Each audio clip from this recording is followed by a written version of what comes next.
It's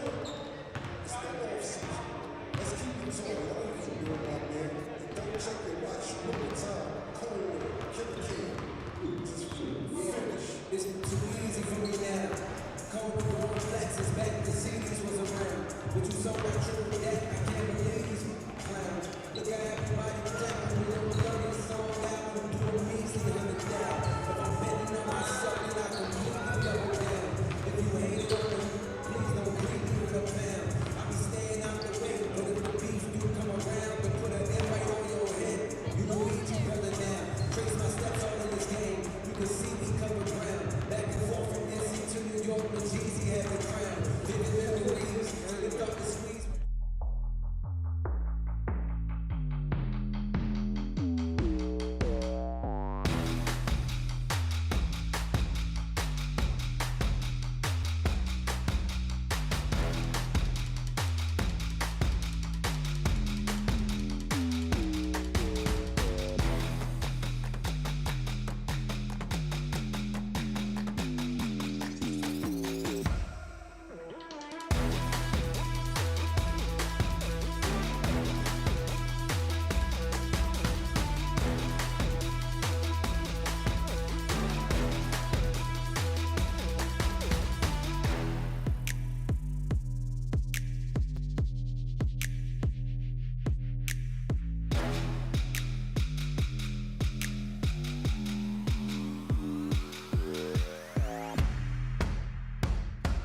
Alrighty, good evening. Welcome back to some more live streaming coverage here. We got the JV boys basketball team here, JV G-men. Some Friday night action tonight. We got the visiting Brookfield Warriors of Brookfield High School over there in Brookfield, the far side of Trumbull County, almost near the state line over there in the far east. So I think it'll be a good game tonight, a conference game in the Mahoning Valley Athletic Conference Gray Division. Conference games are always tough no matter the opponent. We saw it the other night. The JV boys were able to pull out a 31-30 victory over the Crestview Rebels a few nights ago here at the Jag Field House on Tuesday. So let's see what the Warriors are going to have. They're going to have Brian Reardon, Alex Kiskadden, Japer Malafau, Mason Graybill, and Mohammed Omar. So we're going to have Vince Jukic easily winning that tip, and we're going to have Nick Edick, Vince Jukic, Aiden Hill, Preston Gideon, and Leo Grandizio as the G-men are going to hop into a set early. And Preston Gideon's going to have an easy, I shouldn't say easy, no three ball's easy, but a wide open three ball there that he's can't hit, and then the G-men are going to hop into a little bit of a full court, actually a half court man-to-man defense here. So good defense there by Grandizio to force the bad shot, and the G-men are back in transition. So Aiden Hill gets it over to Gideon. He's going to look to drive. He's getting double teamed already, so I don't know if they have a scouting report that Gideon is one of the top players for the G-men. He scores double figures nearly every game, but it looks like the Warriors are going to have a little bit of a 2-3 zone, so we've seen that a lot often here. As Gideon the second time around can't hit that one either. So two good looks early here for Gideon. Neither of them able to fall, and the Warriors cleaning up very good on the boards. So we're gonna have Brian Reardon for the Warriors being the primary ball handler tonight, and he's gonna swing it over to Mason Graybill. And Japer Malafau unable to corral that one, and that's going to go out of bounds and a turnover for the Warriors. So just a minute into the game, a little sloppy start for both teams, missed shots and turnovers and whatnot. But let's see if the G-men are able to beat the 2-3 zone of the Warriors that they've been running. We've seen a lot of teams running that. A good diamond there to Jukic. He goes up strong, probably got fouled. No foul call by the refs. He gets absolutely clobbered there underneath. The call wants to foul twice there, but a no call by the refs. So refs hesitant here to three ball there by could be Mohammed Omar. That one can't go, and he's unable to corral the offensive rebound, so it'll be going the way of the G-men. So if you see over there the cheerleaders, looks like it's a little bit of a Hawaiian beach theme for the night. We haven't seen really the students. We have a few people in student section playing to the theme. We haven't really seen that much this year, especially opposed to prior years. The student sections and cheerleaders this year really haven't played into the themes that they've set. So I don't know if they're just not setting themes for the games. I know that's a big thing for football, is the student section likes to dress to the themes. But we haven't really seen that much this year for basketball. So Warriors able to force the turnover on that one. So still no scoring tonight for either team. It's going to be Mohammed Omar too strong into the lane. G-men have numbers. Nick Edick a little not enough there on that pass, and it's going to be a steal by Brian Reardon. And then looks like the Warriors are going to be able to break the pressure after a nice crossover there. So goes right at Nick Edick and is able to force the foul. So that'll be Brian Reardon here for the Warriors going to the line shooting two.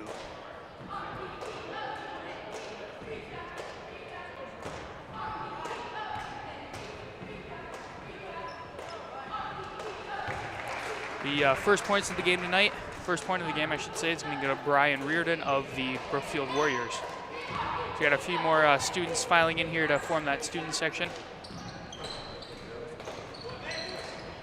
Offensive rebound there by number 41, Mason Graybill, and he's able to get a nice putback layup there.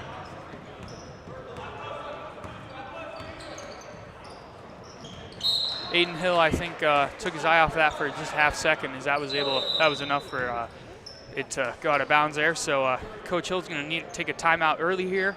A little bit of a slow start for both teams, but we'll be back after this timeout.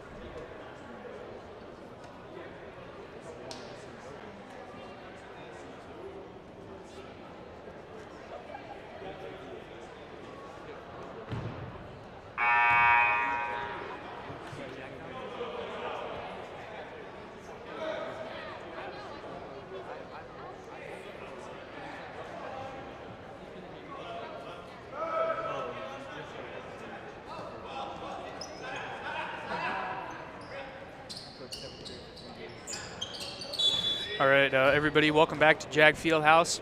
We got Brookfield Warriors with a 3-0 start here on the G-Men. And the midi is able to get the shooter's bouncer. It's going to be Mason Graybill again, so he's up to 4 already for the Warriors. Of course, we see that a lot in the girls' games, those mid-range jump shots. Not too often in the boys' games. The boys teams tend to be more reliant on layups and three-pointers, but that's a good dime there into Vince Jukic. Chalk up 2 there. So Nick Edick, the big man, able to use his skills there and get that assist there. So Reardon unable to get that one to his teammate there. So Vince Jukic is going to check out. I think he's still probably has a little bit of an injury, a little bit of an ankle injury bothering him. So we're going to have Aaron Rhodey checking in. So Aaron seeing his first action tonight. He normally is either the 5th starter or one of the first guys off the bench. So the G-men unable to believe, can't believe that call. Aiden Hill and his father, Matt, the coach, thought that was off of a Warrior there. It was a tough call. I think it was maybe tipped by both guys, but ultimately out off of Aiden. So Nick Eady's going to get it. G-men are going to hop into a set. They're going to look for that high-low action. Aiden Hill's going to give a pump fake, get it into Preston Gideon. Preston Gideon comes down with it, which that's always a cardinal sin in basketball, is coming down with it. That gives it right to the defense. But Gideon able to draw that foul, able to hold off long enough. So just it looks like we're going to have number 5, Alex Carter, checking in for Aiden Hill. So Aiden's going to have a quick seat. I think he'd be back in soon. Nick Edick gets it over to Leo Grandizio. A good cross-court pass there to Alex Carter, and then Grandizio gets it right back, catches that one like he wanted it there. Gideon able to pull up for the midi. Good form there, and it falls. So Preston Gideon, that nice high jump there, and he's probably going to have another one here, a little floater alert. So there we go. Preston Gideon showing off his skills, able to just get that one and then get it right. 2 good pull-ups shots for him. So G-men running rampant here, and with Preston Gideon being the beneficiary of it. So he's got 6 points in the span of about 20 seconds. Now probably like 5 seconds. Coach from the Warriors needs a timeout, so check back in with us in a few seconds here after this timeout.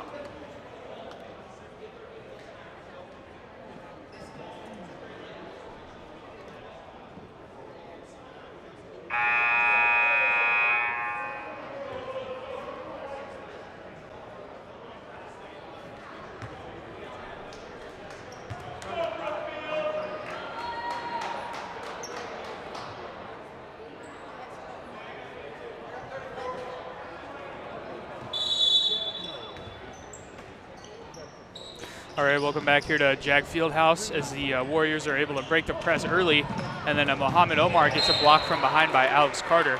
So it looks like we got a nice sized student section tonight here for the game. You love to see it. Cheerleaders are getting into it. Of course, it's easy to cheer when your team's up, and the G-men are up now. Preston Gideon just scored 6 points in like 5 seconds. So bank is closed. I think. I know they were closed last night a lot for the girls' game, Huntington over there in downtown Garrettsville. Of course, we're up here in uptown Garrettsville in the Arena District at Jag Fieldhouse. I think the banks are closed for the night. We'll see if they reopen. I don't know if they'll be open later at all. So Leo Grandizio, the catch and shoot 3 ball. It's going to be an air ball on that. And Gideon able to track it down. And then Cade Rock, the pass that Alex Carter is able to corral. Then Carter gets it over Grandizio. Grandizio wants another 3 ball.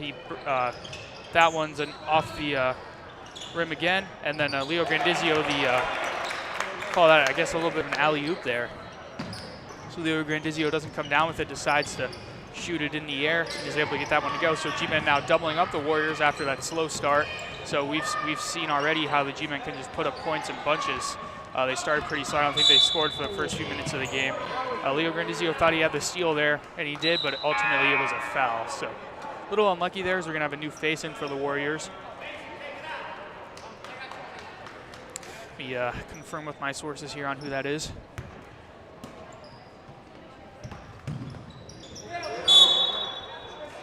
Then a turnover for the Warriors. We're going to have a number 23. That's going to be Brandon Hardman coming in for the Warriors. So they've only rotated through 6 guys, including the starters. As a G-man, I think have played like 8 or 9. So Gideon, the contested 3-ball, it's able to go. So he's feeling it tonight. He's already got 9 in the quarter. He's probably one of the best scorers you're going to see in a JV game this year. Aaron Rhodey able to get the steal. Rock over to Rhodey, and the little floater is good.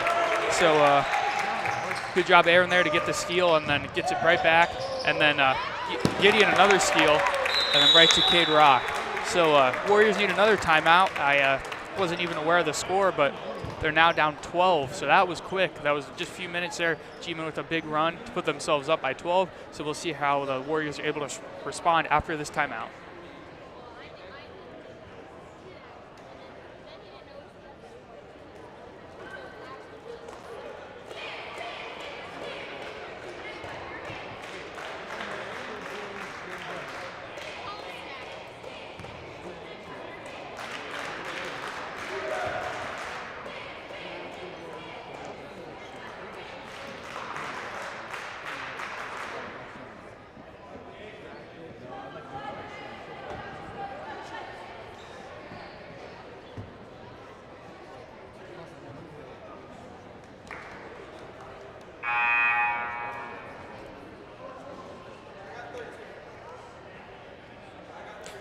Welcome back here to Jack Fieldhouse as the teams are getting ready. G-Men, I don't think Coach Hill has much to say to the G-Men other than keep doing what you're doing. You're getting steals off the press. The press is working, and you're cracking down on the defensive end. As we're going to have Max May checking in, so shout out to Max, number 20 over there. He's going to be guarding the big man, Brandon Hardman. So a little bit of a, and then Muhammad Omar in, I think took about 5 steps there. But Max May is going to be picking up the point guard duties with Leo Grandizio being on the bench. So he passes it over to Carter, and then Carter right to Aaron Rhodey. So floater alert there. I think that's Aaron Rhodey's second floater already. So he's got the floater game working right now, floating it up there, and it's going in. So Reardon able to break the press, and then too hard for that one. And then Max May skies up and grabs that rebound out of the air. So we've seen a lot of good passing here.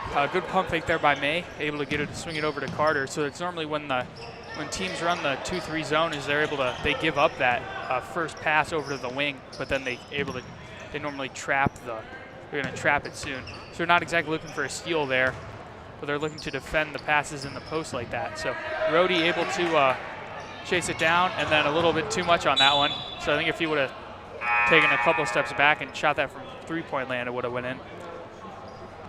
But Aaron's had a good game so far. I think a couple of rebounds and 2 for 3 from the field, so it's a pretty good clip. Looks like we're going to have 32. That's going to be Alex Kiskidin checking back in. And we're going to have a new face for the Warriors, number 21.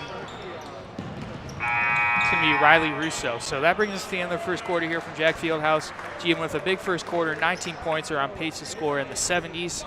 Let's see if they do. Maybe they'll score more, maybe less. We'll see how it goes down the stretch here. Big 14-point lead. Stay tuned for the rest of this one. Shooter Paul, you in there? You the one they call Shooter Paul? I hear you got the best deals in the territory. I reckon that's true. Draw me up a deal I can't refuse. They said you were the best there is, but I had to try. Charles Auto Family in Garrettsville. Get your best deal now from the nicest people in the business.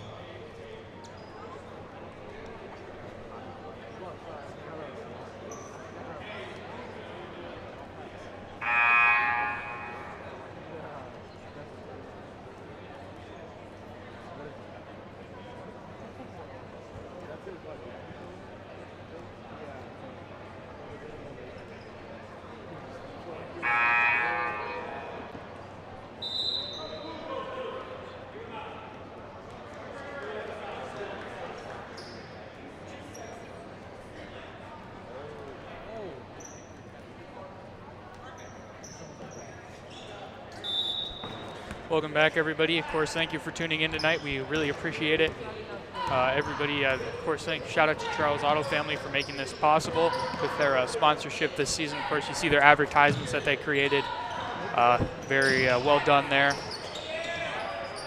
So we're going to have another new face in for the Warriors. It's going to be number 45. I'll have to check my sources on the name of number 45. But Riley Russo with the ball right now. Almost a 5-second call. Then number 45 is able to get it over to Brian Reardon. So I don't think Reardon's had a seat tonight.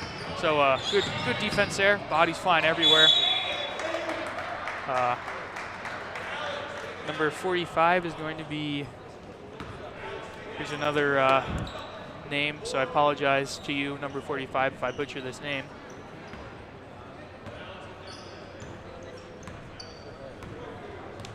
It's going to be Brandon Kratochville.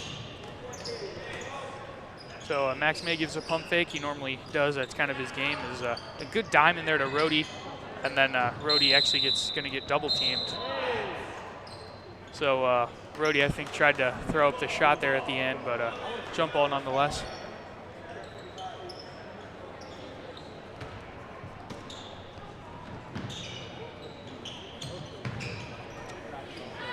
So normally with the press of the G-men, they're willing to give up that entry pass. Then then the press comes after. So dime there by Max May into Kid Rock. Kid Rock, as he's also known. Then Kid Rock could be going to the line shooting too here. So of course Preston Gideon with that big 9-point first quarter. He's sitting on the bench right now, getting a break, getting some other guys minutes. So I don't know if he's getting put into the game or if he's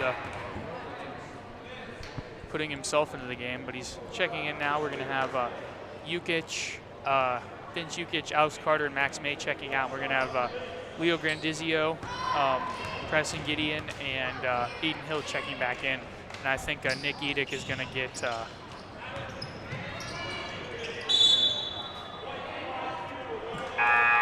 Nick Edick's going to replace Kid Rock there. So Nick Edick is one of the more skilled big men you're going to see.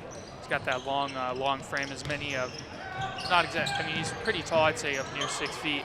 But more important is his wingspan. He's able to do things like that, tip the ball on the passes and get steals and get blocks and just play good defense. So Grandizio, the good defense there. It's going out of bounds. So the Warriors have started having trouble figuring out the press of the G-men. They're really having a hard time breaking it. They have a few times, but it's a lot of times led to forced-up shots as Riley Russo comes down and then actually going to get fouled. The G-men bench calls for travel there, but I think it was a foul before that. We're going to have Riley Russo at the line shooting 2 now.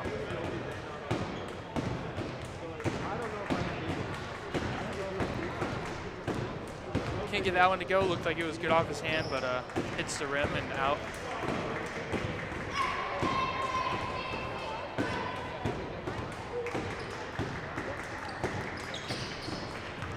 Russo can't hit that one either, and then Hill's going to be able to chase down the rebound.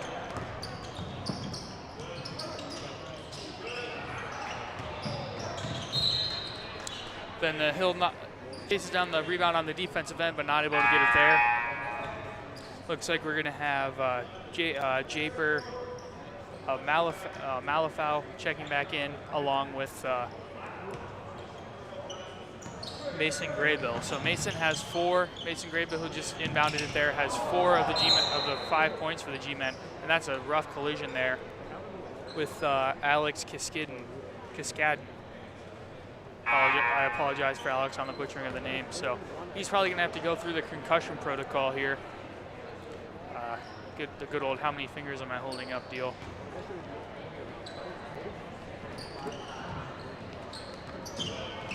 So Brian Reardon has really been the spark for the Warriors tonight.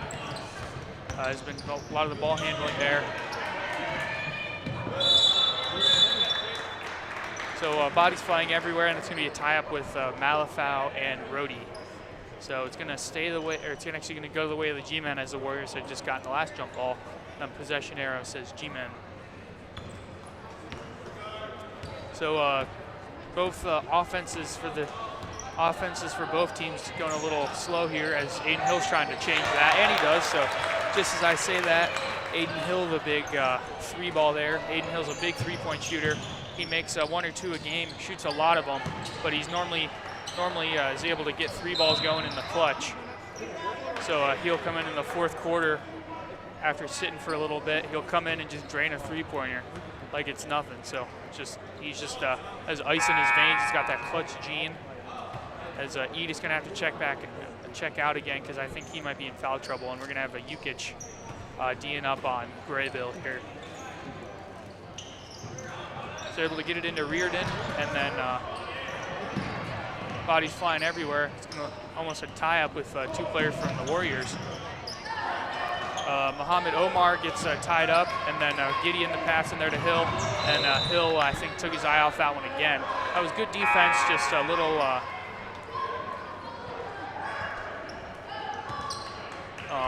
that was good defense there by the G-men, but not the best offense is Aaron on that pass. So Graybill's going to get it into Reardon as he's good at doing is getting to the spot there. Then a bounce pass over there to Russo, but a bounce pass out of bounds ultimately. So offense for the Warriors going a little bit slow. Really slow so far. They started off like not the first 2 minutes of the game, but the next 2 minutes. So like 6 to 4 minutes into the game. Well, yeah, 4 to 6 minutes into the game. Gideon's trying to change the fortunes of the G-men. That's his like 3rd 3-ball he shot tonight, and he's made 1 and missed a few. So bodies flying everywhere, going for offensive rebounds, and then Riley Russo's able to get that one. Trying to get it over to Muhammad Omar, and then Grandizio the dime, and then Kid Rock the follow. So Kid Rock's up to 5 on the game so far, as Gideon's going to D up on Reardon, and Reardon's able to get through. And Reardon's going to go to the basket. So it's going to be a foul on Grandizio. I think he got his hands a little excited there.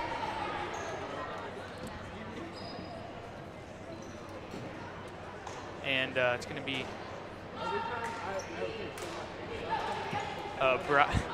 Brian Reardon going to the line here for the Warriors.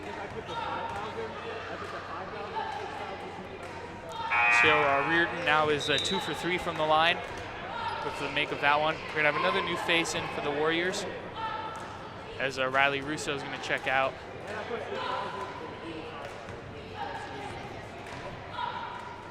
Here's another name that I might butcher, so I apologize.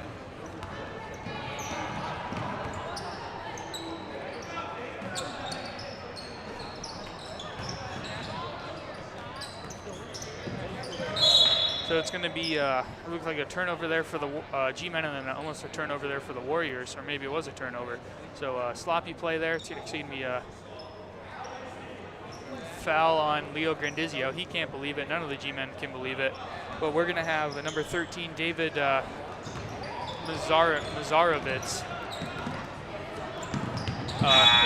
in for the Warriors now, and looks like Leo Grandizio maybe going to have a seat, I would think, and Alex Carter checking in.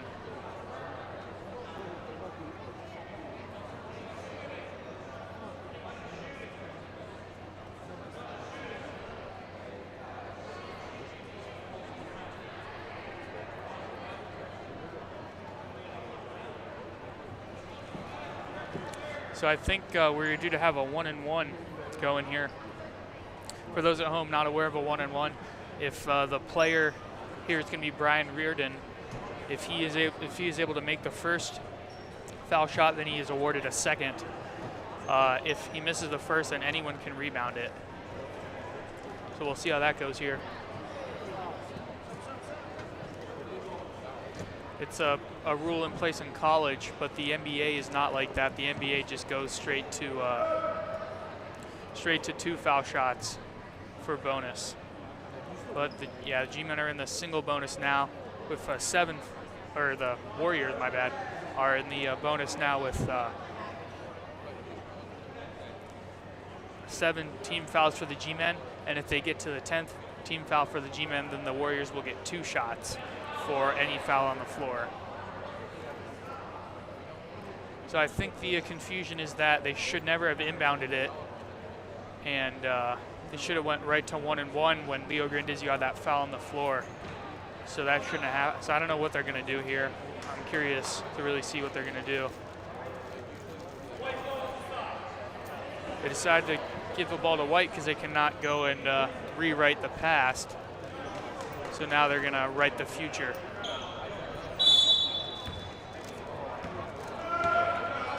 Quick shout out here to Landon Gideon for running the scoreboard on the stream tonight. Good job, Landon. I think his timing is a little bit off, about 10 seconds behind. And Aiden Hill, a quick launch. Just a little short on that one. And then Brian Reardon's going to go right to the lane. Good block there by Aiden Hill, but I think he got a little bit of the arm of Reardon. Also, shout out to Christopher Carson for joining us in the media club tonight.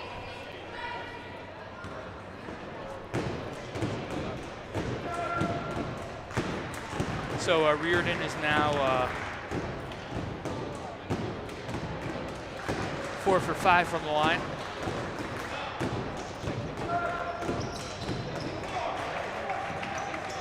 Make that 5 for 6.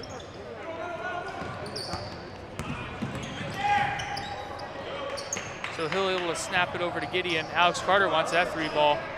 Good form there. Jukic a rebound. Yeah, that's finally going to be a foul for Vince Jukic. He's been getting clobbered down there in the post all night. He's able to get those offensive rebounds, and the Warriors just hack him a lot. But you like to see the good physicality by both teams, and refs finally decide to call or end up calling a foul there.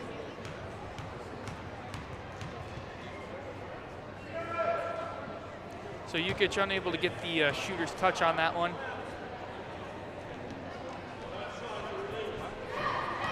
Yeah, a big shout out to Christopher Carson for taking his time and joining us here, running the camera for tonight. So if he messes up, you can blame him.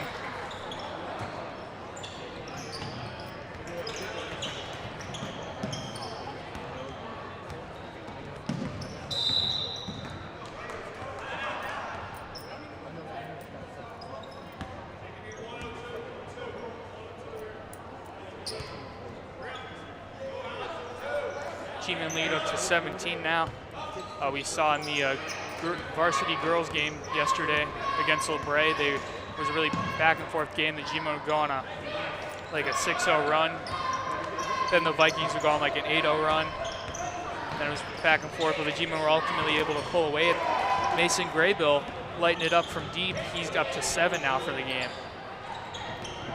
So Mason Graybill with 7 and Brian Reardon with 5, the only scorers, as Jukic hard to the hole, Gideon the offensive rebound and put back, and then Vince Jukic the offensive rebound and put back make. So Vince Jukic up to 5 now. I think we saw him, I think it wasn't Crestview, it was the last game, as Gideon's gonna get the layup. So good play there by G-men, get the steal, grab the loose ball, and then find the guy open. I think Kid Rock for a minute forgot which way he was going, but then realizes at the end. Gideon the cross-court dime to Carter. That would have really put an exclamation point on this half. Jukic and Gideon fighting for offensive boards. Jukic can't get a putback though. And then Alex Carter puts some zing on it, and Jukic finally gets fouled. So pressing Gideon sprints over there to help his guy up. He says, what an effort. I think that was like 3 or 4 offensive rebounds right in a row there for Jukic. Fighting through contact every time, not always getting the call, but fighting through contact anyway, and is able to finally get to the line.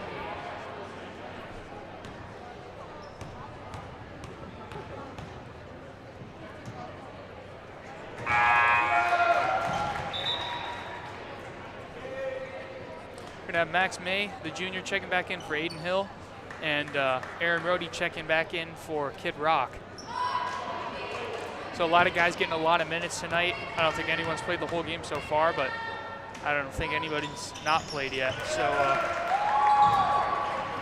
we'll see how that plays out down the stretch with the G-men able to keep fresh legs. Another turnover for the Warriors, and we're going to have Brandon Kratachville coming back in for the Warriors, number 45 there with the rec specs. Also with rec specs, Press and Gideon doing a little bit of point guard duties tonight.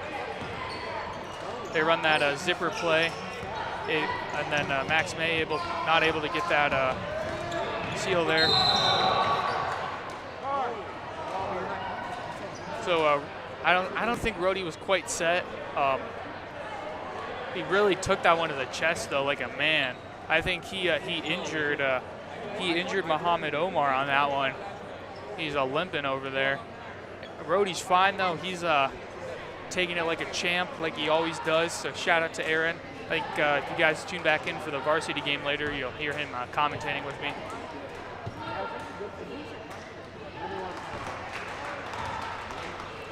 But Muhammad Omar able to get in the book tonight. He's got a nice foul shot there. Ryan Reardon with 5, Mason Graybill with 7, and Muhammad Omar with 1 for the Warriors. Rhodey with 4, Jukic with 7. Gideon with 11, Hill with 3, Grandizio with 2, and Kid Rock with 5 is his scoring so far for the G-men.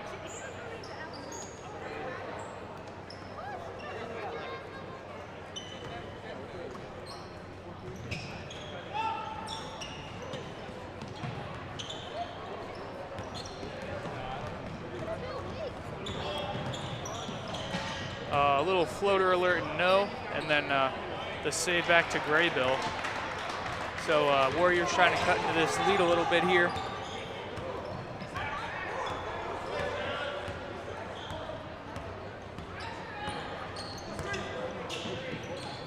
Getting the pass over to Carter. Carter trying to get it over to May, and does. May the pass in there to Rhodey. Rhodey back out to Gideon. I think Gideon would be inclined to pull it for the midi. And no, so we've seen him make a couple of those pull-up J's tonight, middies, J's, mid-range jump shots, whatever you like to call them. But G-men with a big 32-point first half. They're up by 17 going into halftime. Proves to be a good game down the stretch. We'll see if the Warriors have some fight in them or if the G-men are just going to cruise to victory. So make sure to come back in a few minutes for the second half. I'll have more coverage for you guys, and make sure to check social media for some updates. That being Instagram, Twitter, and Facebook during halftime for some updates. Please enjoy this advertisement from Charles Auto Family while we wait. Hey, Shooter Paul, what's going on? Just washing the boss's bike here. Sweet bike. Does he ever let you ride that thing? I can ride it. Bet you can't jump that van over there. Come on, Shooter, you got this.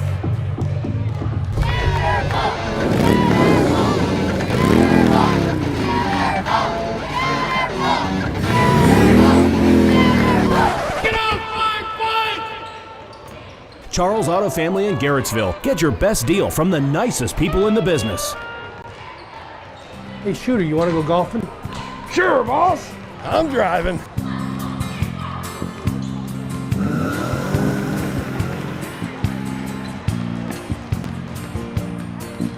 Old Bruce didn't know the surprise in store for him at the golf course that day. But at Charles Auto Family, there's no surprises. You'll find the nicest people in the business and fair prices to boot. Charles Auto Family and charlesautofamily.com in beautiful Garrettsville, Ohio. Not bigger, just better.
Welcome back here. Jag Fieldhouse is the place.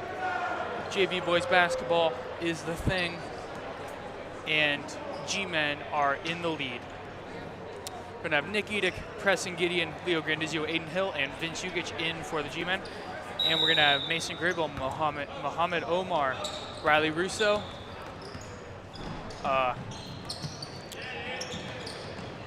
Japer Malafau, as Aiden Hill's going to get a layup that he actually misses. So a little unlucky there. Also, Alex Kiskadden for the Warriors. Going to see some good defense here early for the G-men. Preston Gideon cruising into the lane, and a little bit of a lid on the basket here. Vince Ugic gets it stripped and a foul, so he's going to be going to the line shooting too. So Aiden Hill and Preston Gideon just had a chance to extend the G-men lead, and they both failed to do so. So I don't know if there's a little bit of a lid on the basket, not allowing the shots to fall, but they're not so far this half. So I think it's actually going to be a foul on the floor there, as Aiden Hill's going to get a 3-ball that he is close to making but misses. And then Grandizio, the little pass in there to Ugic. Ugic's a little short on that one. To be out off Ugic. So Ugic has been putting in the work in the post. He has 7 points to show for it in the first half, which is a pretty good clip. But I think he's worked harder than that 7 points. So I think if he was able to finish most of his possessions, that was out of the bag of tricks of Preston Gideon there. That was a shot from the heavens.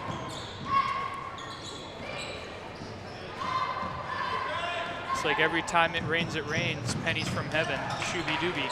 Falls right to Preston Gideon as he tried drawing the charge there. He's laughing as he's running, saying, "I got away with the travel." Aiden Hill, not quiet about shooting. I think Vince Ugic would be inclined to use the glass on his putbacks. I think we were talking about that on Tuesday night. If he would just power it up there on the glass, I think he'd get a lot more of those shots to fall. So we'll see how he's able to adjust to that. Riley Russo is going to check out, and then we're going to have Brandon Hardman checking back in. So Aiden Hill thinks better of the three-pointer, tries driving.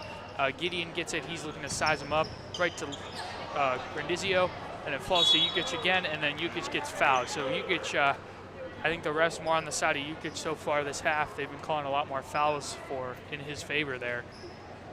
I think he got a couple called in the first half for him, but I think a lot more were committed than were called. But it's always hard in the post, and especially in the post, the referees tend to like to let the players do their thing, be a little more lenient towards the defense and not calling the fouls. So we're going to have Brandon Kratochville check back in for the Warriors. And Jukic hits that one. So he's up to 9 to almost pace Gideon's 13 for the G-men.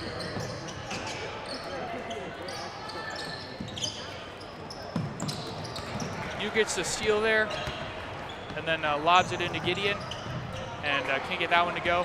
Jukic almost gets that rebound. I think he might have mistimed his jump a little bit there.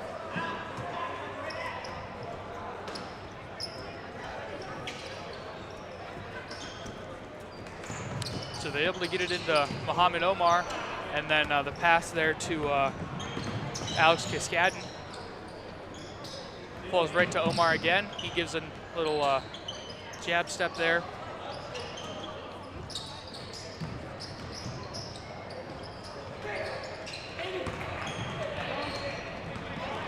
And then Preston Gideon going to lay that one up. So you see Aaron Rhodey over there on the bench of the G-men getting pretty hyped.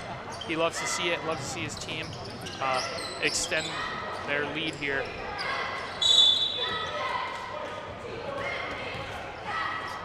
It's going to be a foul on Jukic there, I think.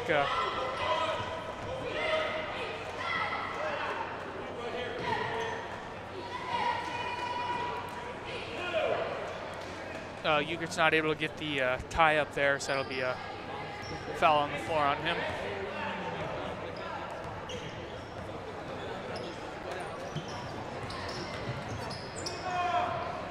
G-men know that they can get a lot of steals, so they're kind of overplaying passes now.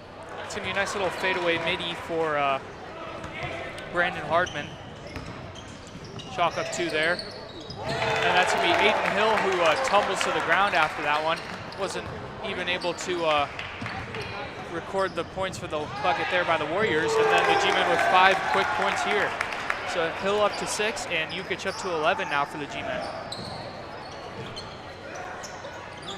Omar able to get it over to, actually falls into the hands of Aiden Hill ultimately, and Aiden Hill's going to look to get things going here. He's got Gideon open on the wing, and he's going to get it to him. Cut through by Hill over to the corner. Hill able to lob it up to Gideon.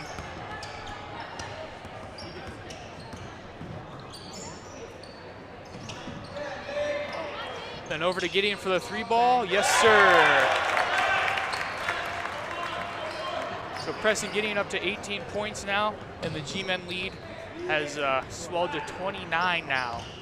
So just like that, they were up, I think 20 a few minutes ago, and now it's up to 29. So Graybill can't get that one to go.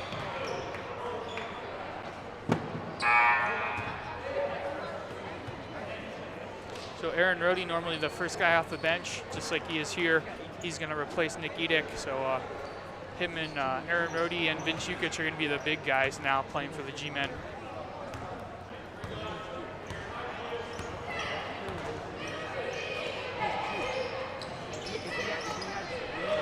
Good pass in there for the big men, and then Aaron Rhodey, the nice little lefty layup. The G-men now up 31 with still 10 minutes left to play in this game. 3 minutes in the, let's see if Vince Jukic can dunk it here. He tries to, but he misses the dunk. He's laughing about it. I think he mistimed it a little bit there. That would have been a sight to behold, seeing a dunk in a JV game. That nice little turnaround floater there by Brandon Hardman for the Warriors. So you love to see kids trying stuff. They're up big here, and then the pass over there to May, trying to get May to shoot it. I don't know why he didn't there. Maybe a little bit too much time. Preston Gideon gets his legs taken out, sliding around, and then Aaron Rhodey gets grabbed. And then he flexes in his face. Good thing the referee didn't see that one. That was probably going to be a technical there for Rhodey. But fans are loving it here at Jag Fieldhouse. G-Men up big. We'll be back after this timeout.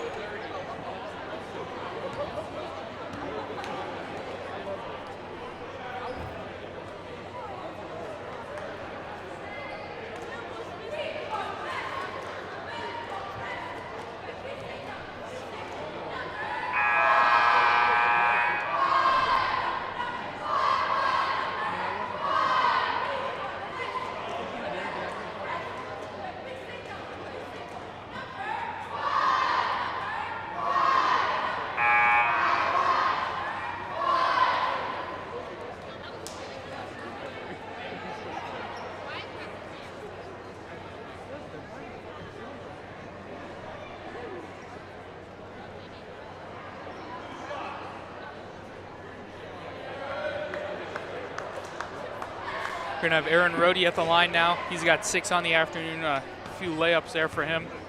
Just got done flexing in the face of the opponent there. A little too hard on that free throw, though. So we've seen some crazy stuff going down here at Jag Fieldhouse. We've seen Vince Jukic trying to throw down dunks. He's still laughing about it over there, number 42 with the arm sleeve. He's able to get that offensive rebound. Let's see if he wants another dunk. Flips it up to Aaron Rhodey. And then Rhodey in the lane. So that's a rare sight as an offensive 3-second call. Normally the referees aren't watching that one, but it is a call that can be made, and it was made there. So Riley Russo going to inbound it to Muhammad Omar now. So Omar has been given responsibility of the point guard duties now. I think Brandon Reardon is probably done for the day. I don't know if he's a primary, like a half varsity, half JV player.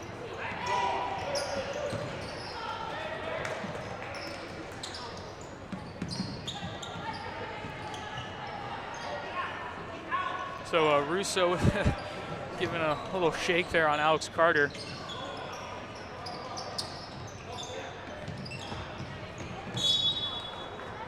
Then another turnover there, errant pass there. Rhodey smart, wisely able to just let that one roll out of bounds.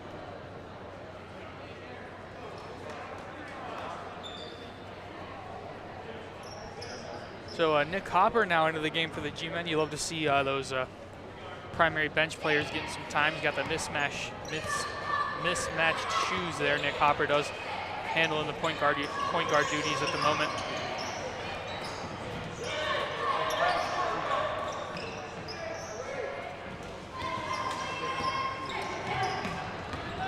Cade Rockin, and then gets it blocked and a foul. So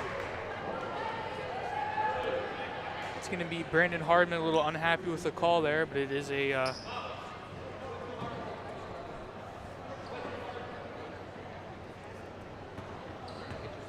foul nonetheless.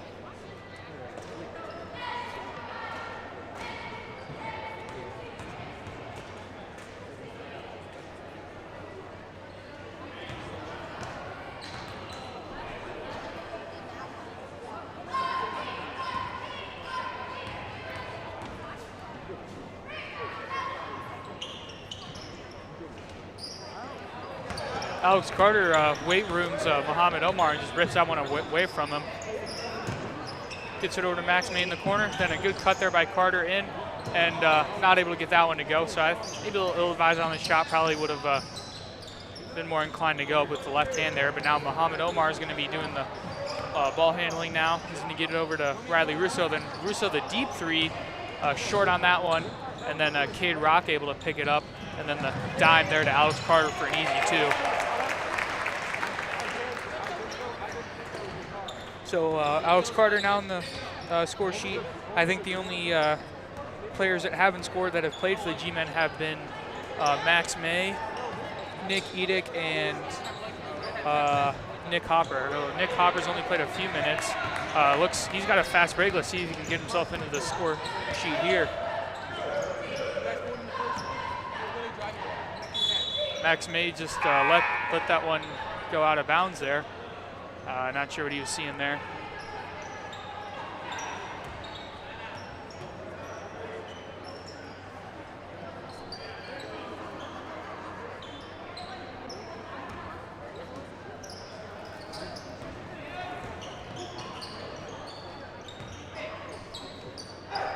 So G-Men now up by 31 now as Aaron Rhodey's going to get into the lane.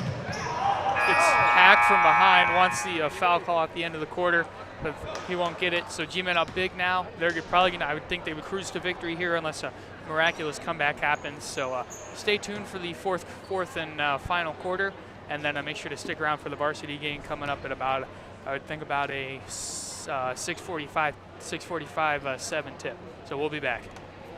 At Charles Auto Family in Garrettsville, we'll do just about anything to make your car buying experience perfect. And that includes getting you the absolute best deal.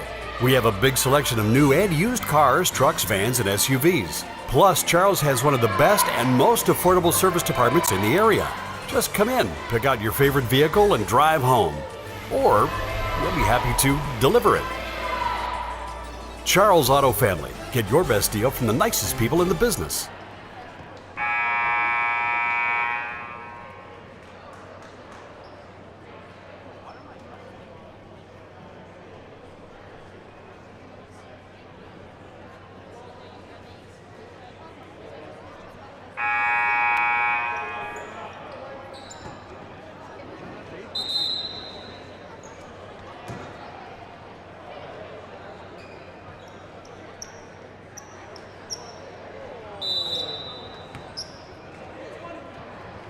I think Landon over here getting a little antsy for a root beer, so we'll see how he's able to respond after this.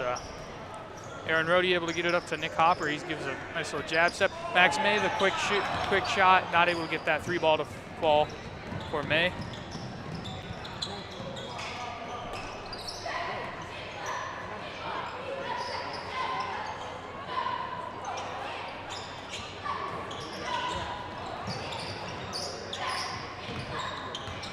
Omar curls in, get a tough shot, won't go. And then Cade Rock gets it up to Rhodey. So here we go, fast break layup, yes sir.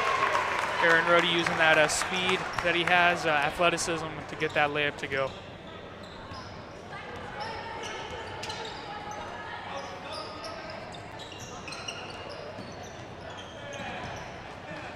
That one was a nice little shot there from Brandon Hardman, so he's up to 6 points in this second half now, all of his scoring on the evening. G-Men spreading the floor a little bit here, trying to get some off-ball screens. Get it over to Rhodey, he's gonna swing it to Cade Rock here. Get it over to Carter, they got Rhodey open. They're not really playing with a big man right now. G-Men still with that 31-point advantage.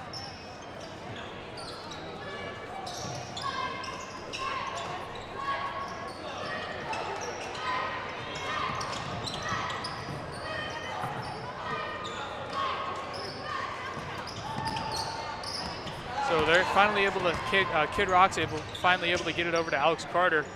We're gonna get it to Nick Hopper for the three ball. I think thought about it a little too long on that one, and ball no go.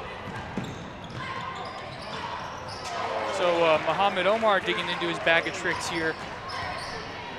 That nice little reverse layup there.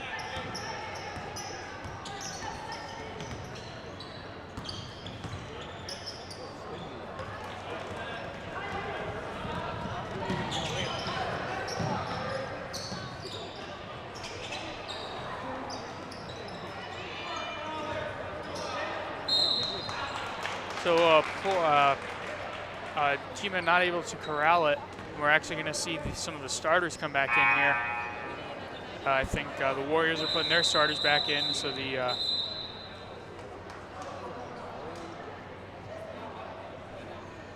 we got some guys sitting on sitting on the bench prematurely here.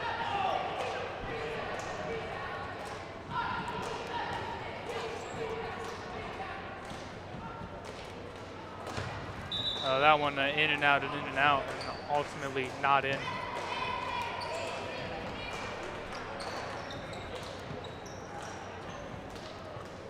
Not much to say tonight other than that the G-men have been really good. Their press has worked. They've been able to really hold the Warriors down, not let their offense get going, and the G-men have been able to get a lot of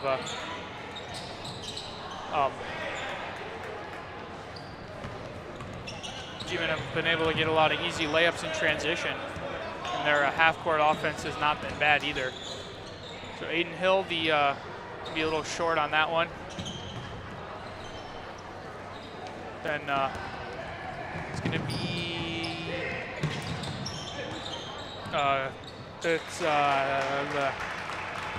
Japer Malafau now in the scoring book for the Warriors. May, a nice little bounce pass there to Gideon.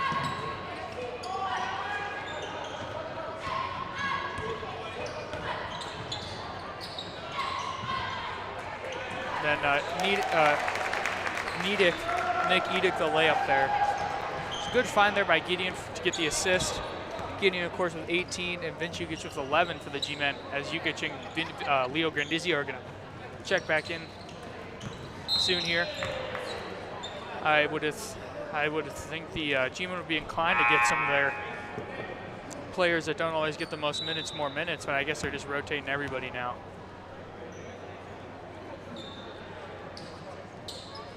So we're going to have Mason Graybill inbound it in here to Alex Viscadden. So we got a couple more students filing in here. And Graybill able to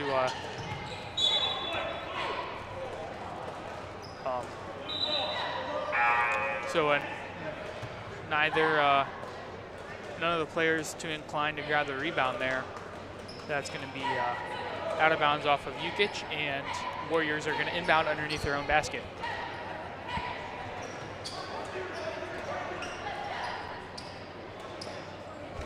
By own basket, I mean the basket they are that their goal is to score on, not the one that they're defending. Good defense there by Jukic to try to break up the play.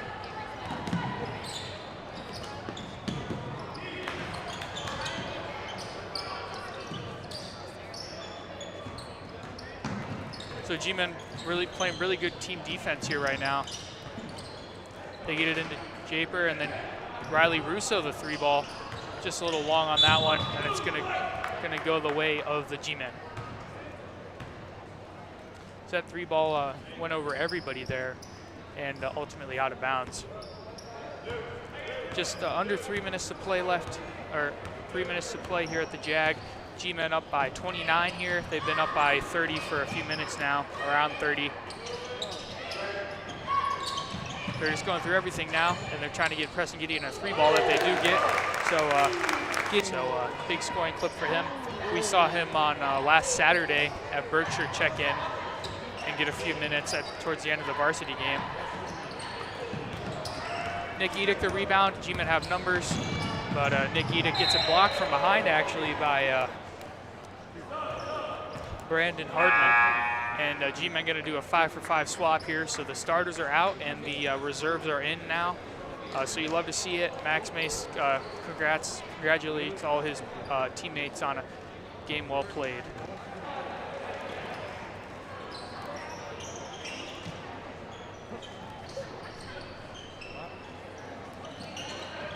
So Rhodey gets it over to Kid Rock, and then over to Alex Carter, who's going to give a pass there to May. So good passing here by the G-men. They've been able to try to break the defense here of the Warriors.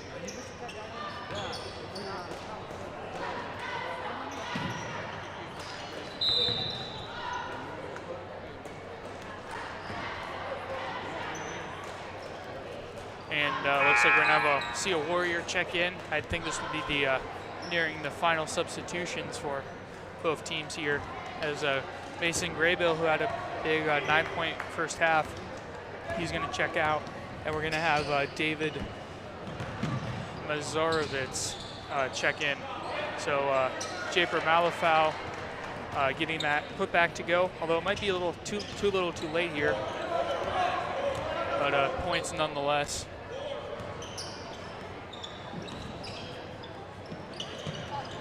We see the Warriors varsity team ready to head out of the tunnel. And we haven't seen the G-Men varsity squad out yet. I think Coach Oleski is inclined to give some final talks here, as Alex Carter's going to tip that one to himself, and the G-Men are going to storm out of here with a big home court victory. Another one under their belt. I think they've only lost like one game this season. I know they had a big loss to a talented Bristol team in early December. Or no, they had another loss to Campbell. So I think they're like something in 2, like 7-2 or something like that. But no, I think this is their 11th game played, so 9-2, something like that. They've beaten a lot of their opponents by a lot. We saw that. We've seen that a few times. As Hopper's going to push it up. It almost hit a team manager over there on the bench for the G-Men.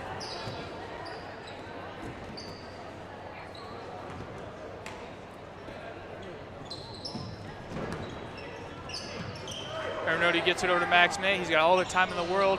Can't hit that one. Kid Rock tries the put-back dunk and shot at the buzzer. Wouldn't have counted if it went. So G-Men with the big 30-point victory. Make sure to stick around. We should have a in-between game little press conference going here with a celebrity that you may know. So Landon's going to go get his root beer. We're going to stretch our legs, get some water. So make sure to come back. The varsity teams are going to be taking the floor soon. Should be a good game between the varsity teams, the Warriors, and the G-Men. So make sure to tune in for that one. Thanks everybody for coming in for the JV game. Stay tuned for the varsity game. Thanks.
How you doing tonight, Cam Carson? Yeah. We're doing good tonight here. We got a game at Jack's Field House.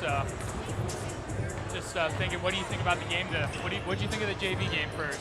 Oh, it was a good show. Everybody was able to showcase their talent, and I think the score really showed it tonight.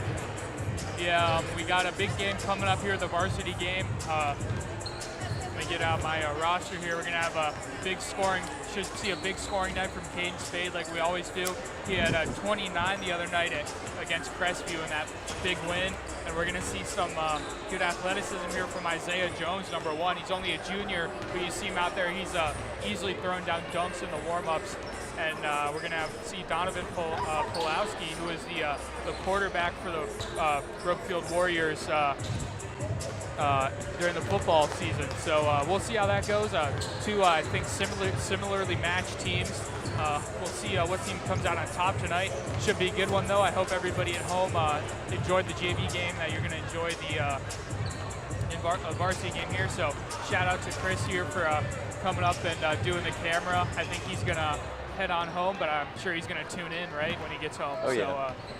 So just thanks for tuning in tonight, everybody. Please come back in 4 minutes and 15 seconds for the varsity game. So thank you, guys.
Ag Fieldhouse tonight. We're gonna have a big game tonight in the standings, for the Mahoning Valley Athletic Conference Gray Division. We're gonna have your host Garfield G-Men and of course the visiting Brookfield Warriors. Nice day off of school tonight. Day off of school today for G-Men fans. So it looks like we're gonna go Colin Lysick,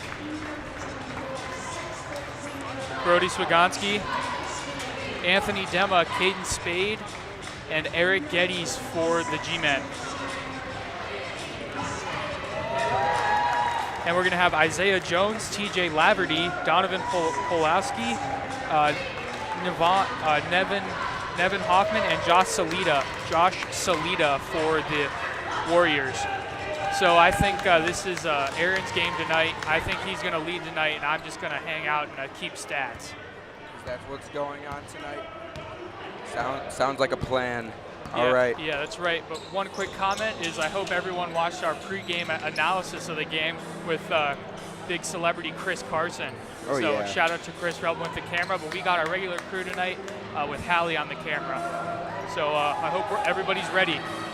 All right, here we go. We got Caden Spade at the tip. I've been informed he needs 46 more points to hit that 1,000 mark. Not many people have done it in G-Men basketball, high school basketball history. So Caden Spade on pace, obviously, to break that record coming up. Who knows, maybe he'll drop a 46 piece and break that record tonight. Break that plateau, I should say, 1,000 points. So yeah, looks like we're gonna have the same starting lineup as usual for this G-Men team. And it'll be a 4-5 Brookfield, 2-3 in the league team coming in here, and a 5-5 Garfield, 1-3 in the league, battling at home, needing to get back in the league standings tonight. So after last game's blowout win, we're going to see what happens tonight. Yeah, just a quick flashback to football season. Both these teams played a great game over there in Brookfield. I think the G-Men came out on top 31-17 or something like that. But it was a back and forth game. I think the first play of the game was like a 78-yard Anthony Dema touchdown run, and then things really changed, but the G-Men pulled out on top. So hopefully for the G-Men faithful, they can do that again tonight by topping the Warriors. Yeah, of course, Dema. Don't even have to talk about how great of a football player he was. Everybody knows. Now he's doing his thing on the basketball court. As that'll be a good take, and a no call, no foul, no charge. That's number 1 Isaiah Jones. Isaiah Jones, yeah. As Spade will fire one, and off for Spade, first shot way long. Obviously, we saw him come out firing on all cylinders. I believe he ended up with 29 last game. It was a nice turn, backboard shot, won't go. Jones with the rebound all the way up. Left hand gets his own board, and he'll put it back up. First points of the game, mark it down for Isaiah Jones. He's on the board for Brookfield. So we see this 2-3 defense now from Brookfield. We've seen that the last 2 games. As Dema sends it back to the dog pound, but that'll be a nice follow by TJ Laverty, number 5 there. He's got 2 now, so Brookfield will take the early 4-0 lead.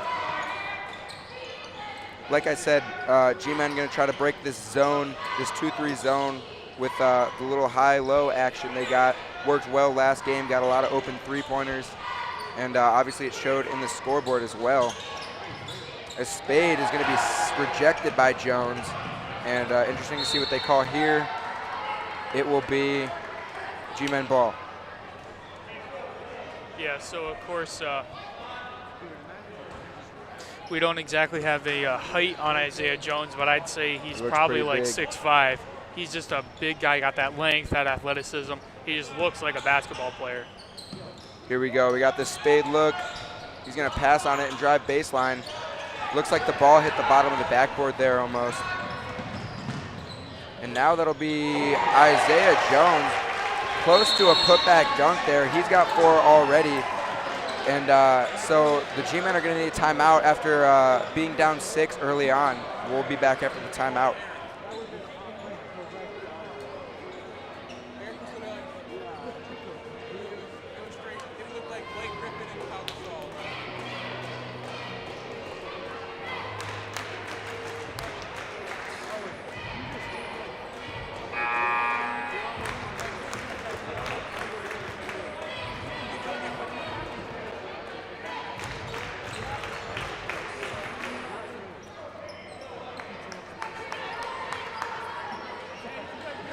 Welcome back here to Jag Fieldhouse as the Warriors have jumped out to a quick 6-0 lead. G-Men are going to have to respond here after that quick timeout by Coach Oleski. He doesn't want to let the lead swell too much. So what have you seen so far from the G-Men, and how are they going to have to adjust for the rest of the game, Aaron? Honestly, just being aggressive. Quick passes like that, that's how you get open looks. A nice hard pass is the difference between everything. Demma's going to drive in and try to find Lysick. But Brookfield's done really well on the defensive end so far, running this 2-3 to perfection. So far, obviously, that's the wish and hopes of every team. But yeah, it's really worked so far, and I think it's just about nice, crisp passes, getting it around the horn. Yeah, so it helps when you have a 6'5" guy down there, and Isaiah Jones, when he's able to use that length to his advantage. Yeah, we saw almost the putback dunk back there, down on their end. But we've seen a lot in this new division, a lot of teams with bigger guys who can throw the ball down. So it's definitely a new sight here at Garfield. But nothing we're not ready to handle, as G-Men just trying to get a good look here. As Eric Geddes, he's going to fire one. He's been having some good games recently, 17 and then I believe 9 the other night. But that one will be off for him. So haven't really been able to even find the rim yet for the G-Men on these 3 balls. They're just probably looking to set up and get rolling. Yeah, so the Warriors, they're fine with not scoring a lot of points as long as they give up less than they score, right? True that. So we saw that against, who was it? Crestview. Neither team really scored a lot. It was just like a slow game a lot.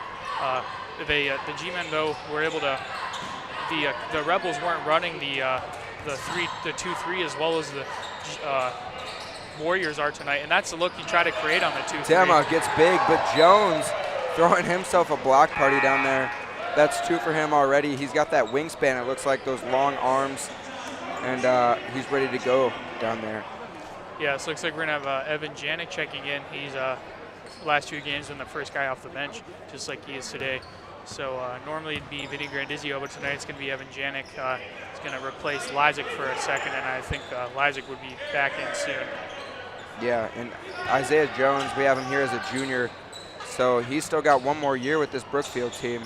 He's probably got a lot of improvement still, as there's Janik. He'll fire and hit the 3. He's been struggling to find it so far this season, but there you see it's nothing but the bottom of the net for Janik on his first shot in the game.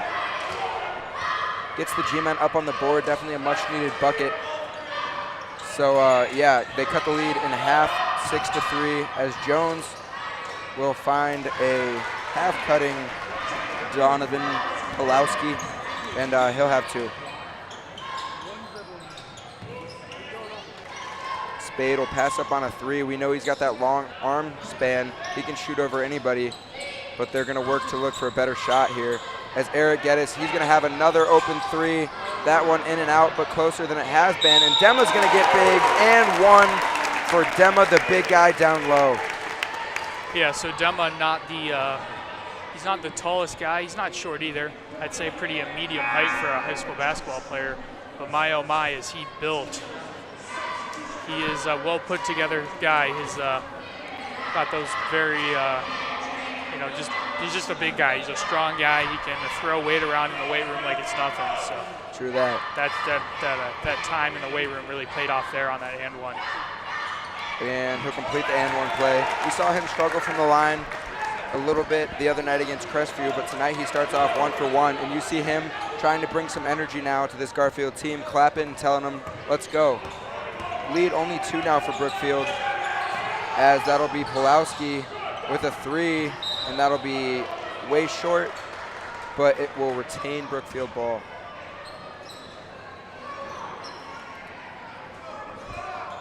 So 2 minutes left to go here in the first period. Obviously not as a high-paced game as we're used to seeing here in the James A. Garfield Fieldhouse. As Jones, a big gather step. Pulowski will think about it. Yeah, Cage Spade really D'ing up here on Jones and Pulowski. I think probably the top 2 of the top players for the Warriors. Yeah, it seems to be that way. Looks like Pulowski's got the 2 different matching shoes on. It's a good look.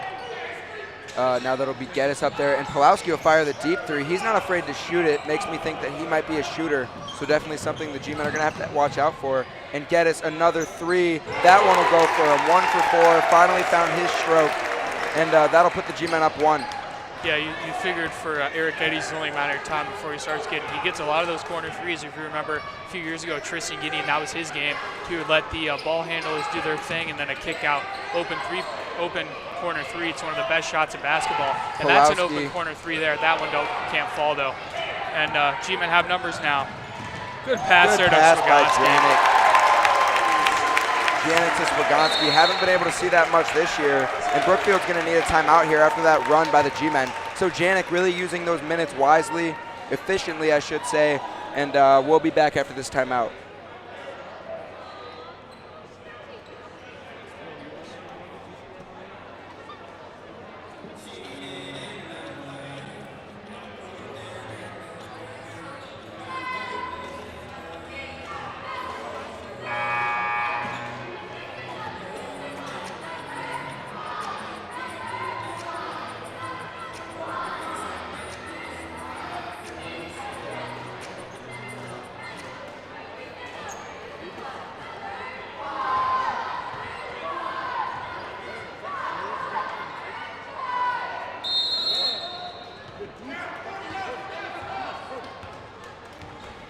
All right, here we are back from Jag Fieldhouse. G-men with a nice little run there to get up 3 now, and we're just less than a minute left to play in the first quarter. So we've seen some high-flying play by Isaiah Jones of the Warriors, and we've seen the G-men picking up their three-point shooting.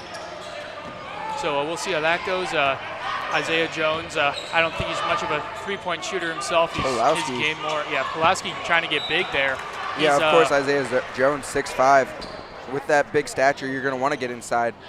But who knows what we'll see from him tonight. We've obviously heard his name. It'll definitely be someone the G-men will have to keep their eye on.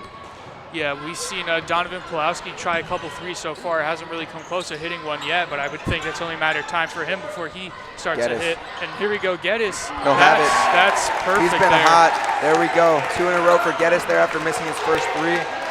And honestly, I think that's a big part. If the G-men can find their three-pointers tonight, obviously they'll be able to get them there and get some buckets. So 5 seconds to go here in the first period. Pulowski handling the ball. Big screen from Jones. Pulowski, the shot's going to go for him, so he hits his first of the game. I believe that's his second bucket.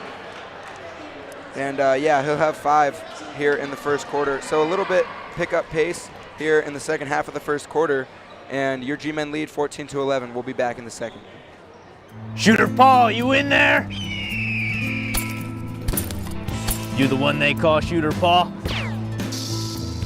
I hear you got the best deals in the territory. I reckon that's true. Draw me up a deal I can't refuse. They said you were the best there is, but I had to try. Charles Auto Family in Garrettsville. Get your best deal now from the nicest people in the business.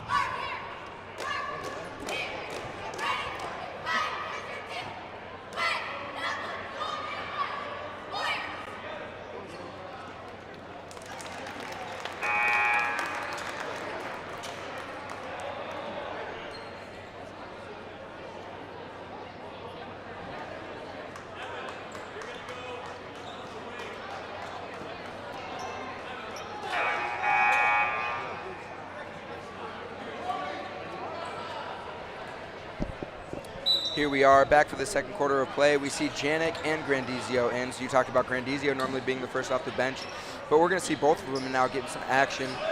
2 juniors probably most likely to be in the starting lineup next year for these G-men as Janik. He'll fire one. He's got that quick release just long for him, and that'll be off the hands of Grandizio, a hustling Grandizio, and it'll be Brookfield ball. Yeah, you you always look at a basketball team and every player has to have their role. You know, Caden Spade's the type of guy that create his own shot. Dema's in that same boat too. But, see Evan Janik, his game's to be a little bit tricky. He's going to, he can cross you over sometimes, take ankles, drain 3 balls. And every player on their team, every player on the G-Men team just really has that one role that they specialize in. Pulowski thinking that he's going to feel it, and that's going to be way over the back for Jones. Yeah, they're going to call that one. Could have called that one from up here. Jones, obviously a big vertical it looks like, so he's gonna have to be careful to find that tonight. Obviously the G-men always stressing boxing out. I'm sure that's every basketball coach, stressing boxing out. So something they're gonna need to do. Geddes over here in the corner has hit a couple of threes tonight, and they're gonna look to keep him going. What are your thoughts so far, Cam? I think this has been a great game. The G-men started off slow, then they picked it up towards the end, and then the Warriors were right there to respond. G-men only up 3 now. They can look to extend that on this lead, or extend that lead on this possession. But the 2-3 zone has been working really good. But you give up open 3 balls like that sometimes. Vinny Grandizio putting in a UM man's work to try to get that one. A little unlucky that it stepped out of bounds. But who do we got checking in now for the G-men, Aaron?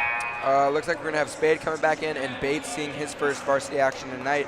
His first action, of course, he doesn't play JV. But Bates coming in now with Spade, and looks like Geddes and Swagonski are going to take a seat. So Janik and Grandizio still in the rotation, looking like they're going to have a little bit bigger of a role tonight.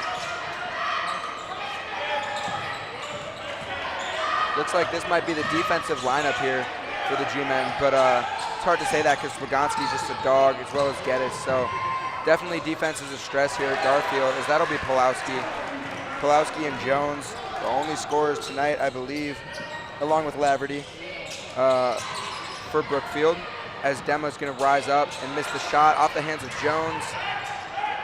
But impact players, and there you see a quick steal and a quick bucket from Dema. Just great hustle and anticipation there from Dema, and it results in 2 for him. It's going to put the G-men up 3 now, early on in this second quarter. Yeah, pretty interesting there. We heard Coach Oleski say, hey, get back, but Dema says, no, I'm doing my own thing. There's Pulowski. And so was able to get that steal. And then really the answer right back for the Warriors. Yeah, tie game. Pulowski, he'll shoot anything you give him. So you got to make sure to close out, get big. Spade, he'll shoot anything you give him. So 2 impact players there. Yeah, and the thing about Spade is, you say he'll shoot anything you give him, but he can sometimes also shoot it if you don't give it to him. True that. Yeah, he'll finish. There you go. 3 ball for Spade, just short. It's going to be good defense down low by the G-men. And Bates, you see that a lot. The come behind steal, not going to result in a steal this time. Good awareness by Brookfield. Yeah, a little bit of a shoulder check there by Dema. That's going to result in a foul 9 out of 10 times. Looks like we're going to have a new face for the Warriors. Number 4, the junior Xavier Witherow. There we go. So early on sub action for Brookfield. We haven't seen a whole lot of sub action as Swagonski hits the deck over there, coming in for the G-men. And so it looks like G-men are going to be in this 2-3 now. Or not. They're still in a man defense.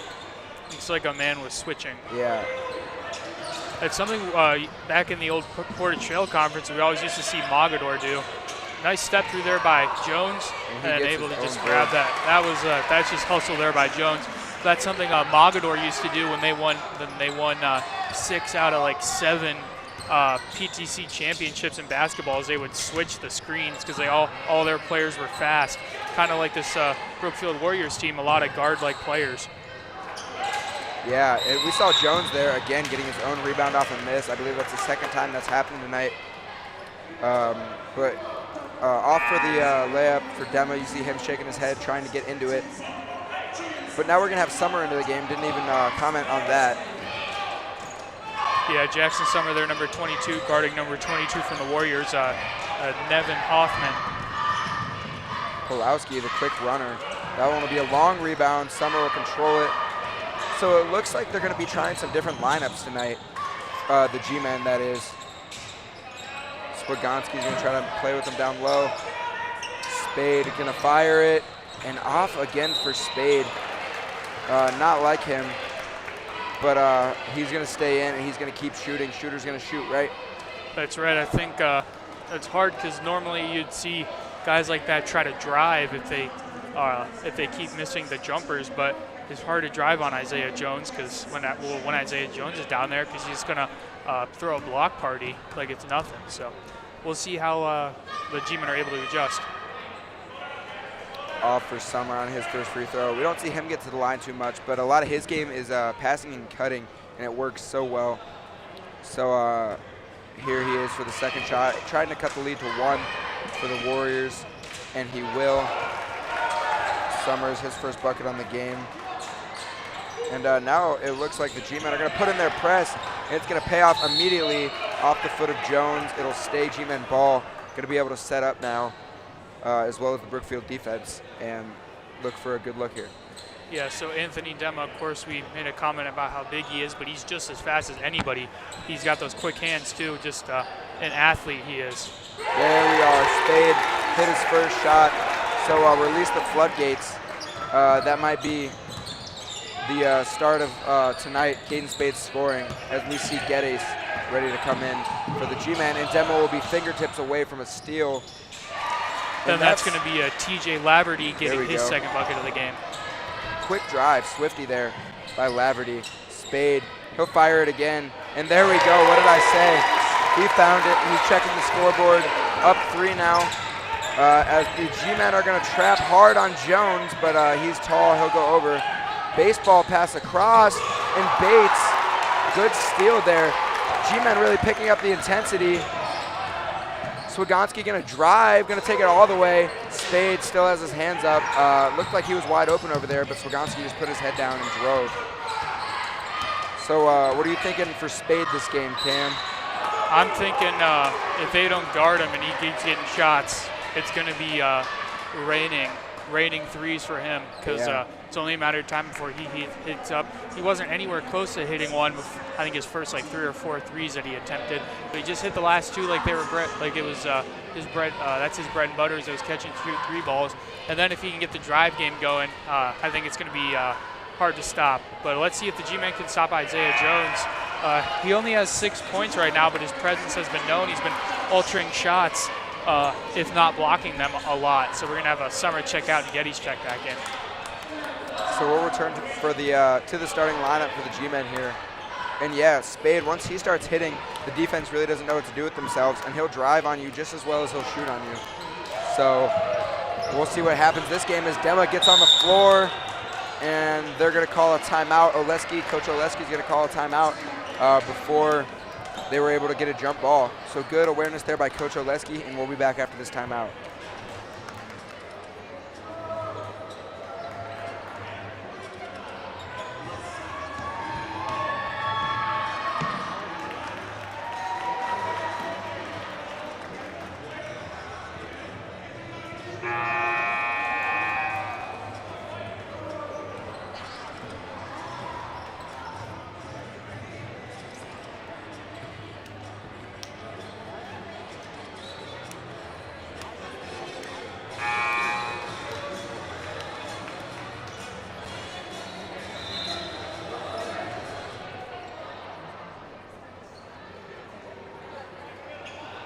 Here we go.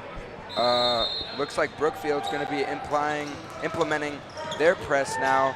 G-men going to be in their press break, of course, as they're going to break it, no problem. Geddes going to fumble it, but he'll get his hands on it, and now they're going to bring the trap in the corner, but they'll be able to get out of it and now set up into their offense. Geddes, we've seen him, and he'll have another one. Great hitting by Geddes and Spade tonight from deep, keeping the G-men in it, really. So 3-on-1 that's here. A nice dime there. That's a good pass, but smoked layup by that's Navon Hoffman. Probably found himself too wide open there. It's going to be a tough ball for Geddes, but looks like he's going to walk it off and it'll be all right.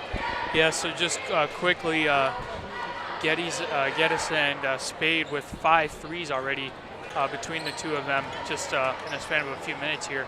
So if they both can heat up, that'll be hard to stop for the Warriors. If you see any of the sneakerheads out there, we got number 24, Josh Salita, is wearing the, I think, the Kobe 10 Elites. Of course, rest in peace, Kobe Bryant. What a true legend of the game. But he's got those they're really high. They're like boots almost.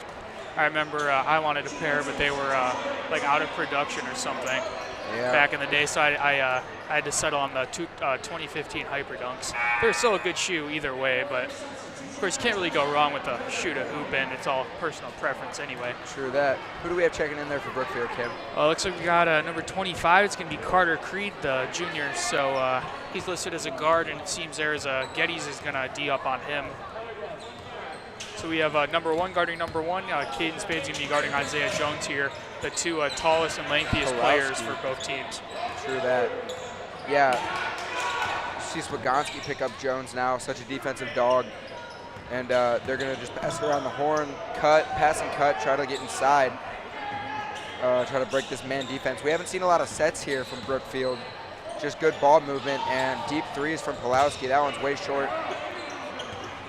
Overall, not a very efficient shooting night for Pulowski yet. He's still looking to find his stroke and get hot. But we'll see what happens with that. Good bounce pass to Lysick, but that'll be set back by number 24, Josh. It's going to be Josh Solita. And they're going to call that a foul. So Lysick will be going to the line shooting 2. Yeah, tonight I have, past couple days, I've heard some very nice comments from the Jack community on our commentary. Shout out, of course, again, shout out to Mr. Minnick. He typed up a nice email for me and Aaron, and I do apologize. He is a LeBray graduate of 1994, not 93. Sometimes you just close but no cigar, right? Yeah. So Lysick's going to hit 2 here. Yeah, there you go. Lysick improving on that free throw shooting. Can't. Normally we don't call him a great free throw shooter, but he's going to hit both this time, and that's going to be a travel there. It's going to be Carter Creed on the travel there. Yeah.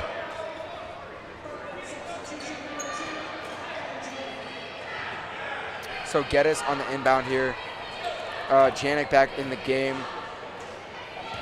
And they're going to get things running right inside. So this quick ball movement is what I was talking about. It's going to create open looks. Spade thought about it. Lysick, and now he'll have himself one. Lysick 4 on the game now. Quick layup for him. That quick layup works wonders. Now Jones, he's going to have open space, and that'll be a great block by Swagonski, but a good follow by Jones. We've seen that a lot tonight. Jones able to clean up the work and finish it himself. Almost out of reach of Janik. Janik's going to fire a cross-court pass, a cutting Swagonski. Yeah, that's something you see quite often by the G-men is those cross-court passes through over everybody, and then they play great team defense here. They're pulling away now, up 8. Caden Spade tried the midi, then gets it into Lysick. Great pass to another great pass to a great pump fake to a great layup.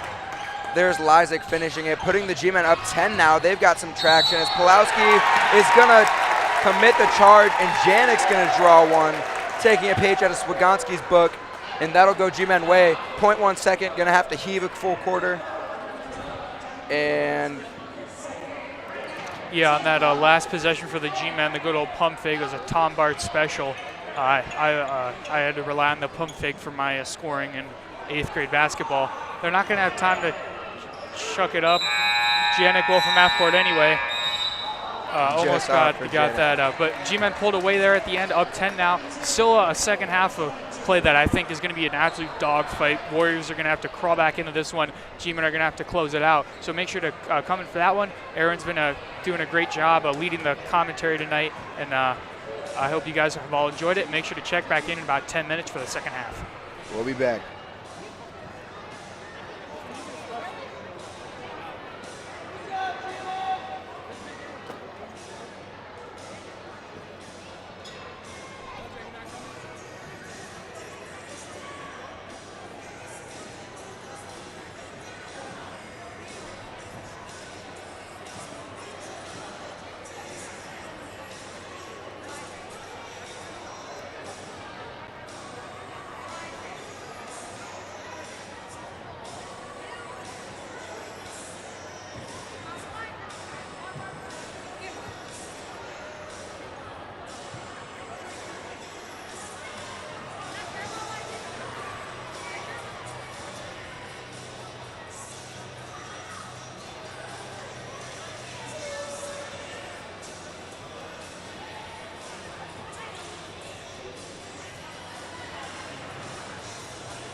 Hey, Shooter, you want to go golfing?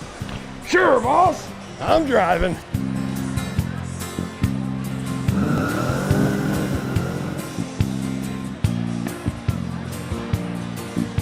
Old Bruce didn't know the surprise in store for him at the golf course that day. But at Charles Auto Family, there's no surprises. You'll find the nicest people in the business and fair prices to boot. Charles Auto Family and charlesautofamily.com in beautiful Garrettsville, Ohio. Not bigger, just better.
All right, welcome back, everybody to Jag Fieldhouse here in the beautiful Uptown Arena District of Garrettsville, Ohio. We have your Garfield G-Men with a big 10-point lead over the Brookfield Warriors. It was a hard-fought first half by both teams, a little bit of back-and-forth action. G-Men able to pull away by 10 there at the end. Donovan Pulowski with a big 10-point first half, and Eric Geddes with 9 to pace the G-Men. Scoring a little bit more balance here for the G-Men, as we have had, looks like 7 different guys score for them, and then they force a turnover, but then a turnover right back by Brody Swiganski. So we're going to have Eric Geddes, Colin Lysak, Brody Swiganski, Caden Spade, and Anthony Dema for the G-Men. And we're going to have Donovan Pulowski, TJ Laverty, we're going to have Josh Salita, Nevon Hoffman, and Isaiah Jones for the Warriors. So Brookfield running a play you see Garfield run a lot. It's called away in G-Men land. Number 24, Josh Salita, the senior, stepped out of bounds there. A little unlucky there by him.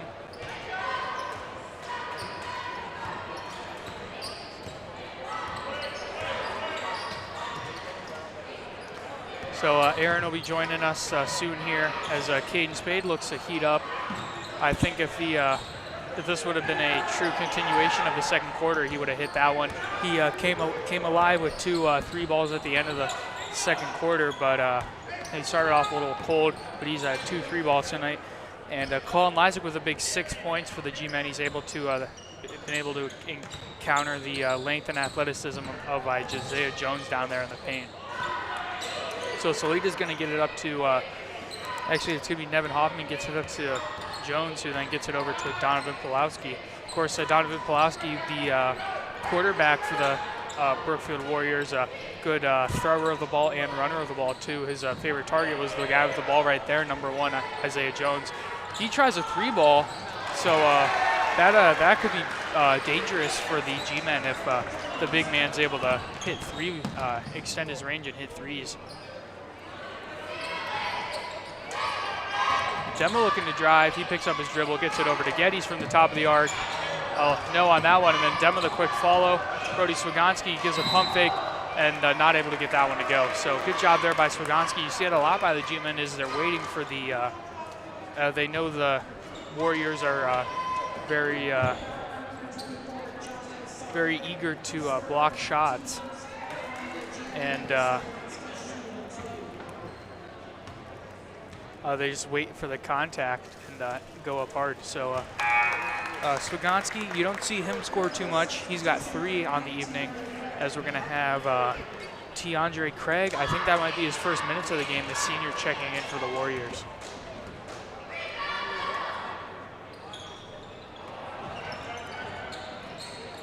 Ball's right to Craig, and then over to Hoffman, back to Craig, who's going to be picking up the point guard duties here for the Warriors.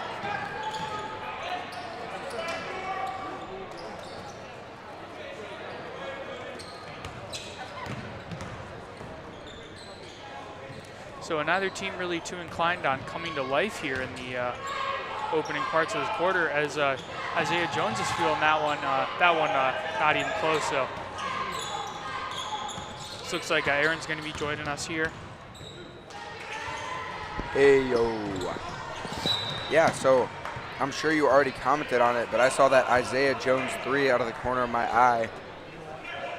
We talked about how he might not have been a 3-point shooter, but there he was showing off his abilities.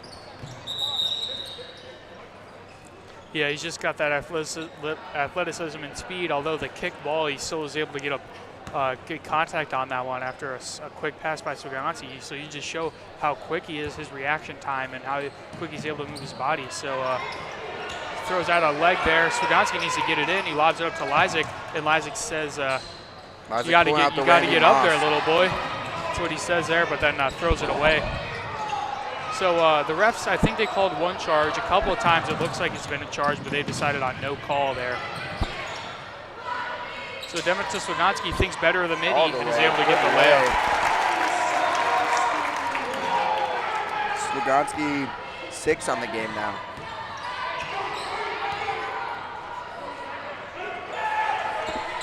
So it looks like that's the first score of the second half for the G-men. Puts them back up 10. Pulowski, we know he'll shoot that, and that one will be just short for him. Good rebound, get it. Spade finds a cutting Geddes, but pass was too hot for him. Good look. And Lysick from behind. Oh, that was almost dangerous over there. I think Swagonski got a little bit of rug burn there on the left knee. Oh, yeah.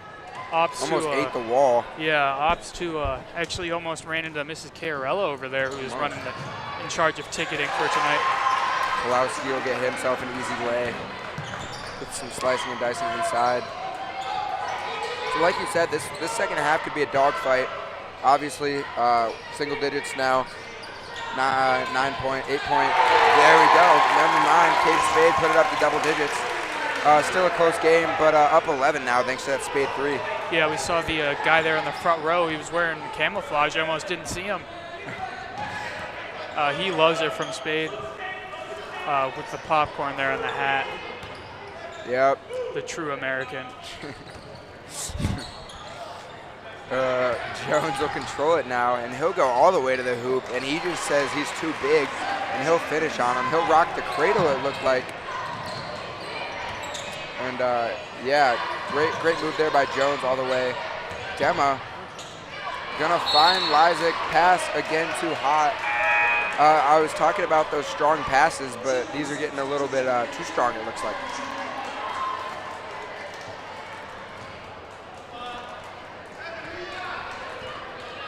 Nine-point lead now for the G-men with three minutes left to go here in the third quarter, but it will be Brookfield ball. So you would think they'd adjust here at the end of the third into the fourth, as that's a good take by Tiandre Craig. Craig, yeah. And Janik back in the game now. We've seen him get some good minutes tonight. Pulowski and Jones really been staying in all game for Brookfield. So two of their main guys right there.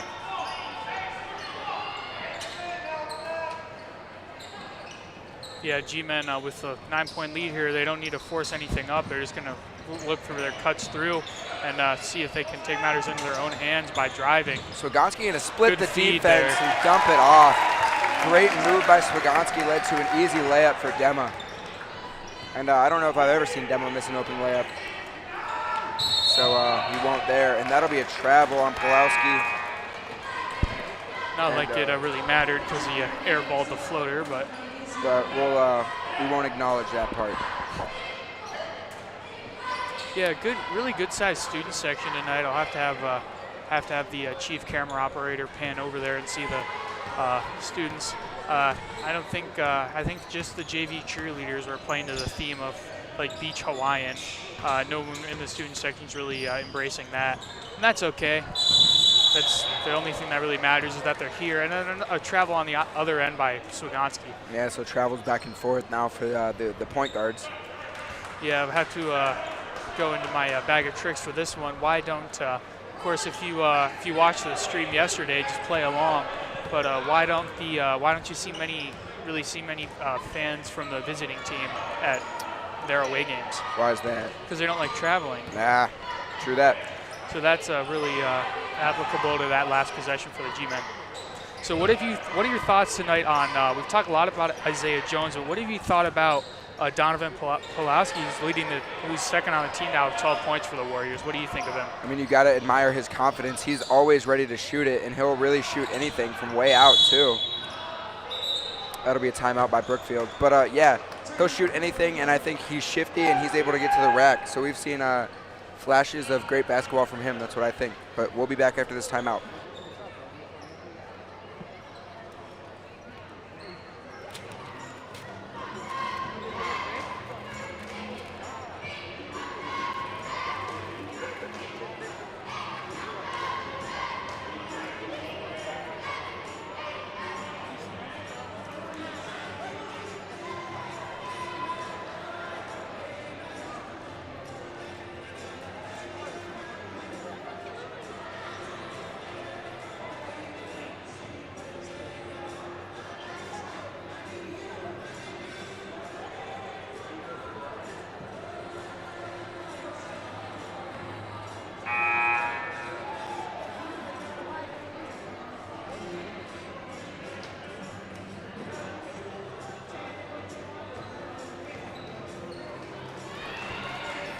long timeout there from Brookfield. Going to talk things over before the end of this third quarter, get them juiced up, ready to go for the fourth quarter. Garfield sticking with the same lineup, looking to close out this game here with an 11-point lead. Yeah, this game has been really quick. There haven't been many fouls called. It's been a lot of just open play for minutes at a time. Only 4 timeouts called so far. So just like that, there's almost a minute left in the third quarter already. So that's something to look out for. That was not anywhere close.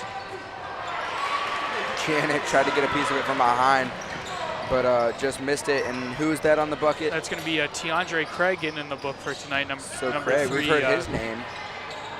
Dema gets his own rebound, and he says, anything you can do, I can do better, to Isaiah Jones. He gets his own board and puts it back up. That puts 9 on the night for Dema. Yeah, so you're going to see the scoring really, really balanced here for the G-men, even more so than it normally is. No player in double figures, but I think most of the players have scored at least once. So yeah, Dema showing up, get that on an and one mixtape. Going to be a push from behind. He was able to keep his dribble alive, dribbling through everybody, looking like the second coming of Kyrie Irving there. Yeah, you hear some boos here from the student section with the no foul call, but it won't matter because it'll be G-men ball.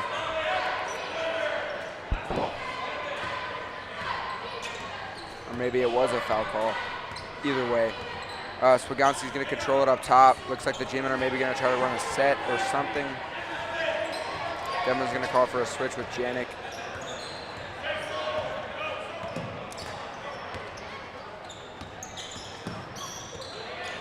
Ball going to be tipped. Janik going to control it. It'll stay G-men ball. Good hustle there by Brookfield defense. They're going to slow it down. 10 seconds left. Jones trying to cherry pick his way maybe into a dunk. Players on the ground. And coach from the Warriors is getting mad over there. I don't know why. He was screaming at someone behind the bench. I think that might have just been screaming to scream. Not exactly sure what's happening. It reminds you of Coach Swartz over there from Mogador. He would get really, really mad, and it was interesting to watch. So we're going to have a timeout here. We'll be back.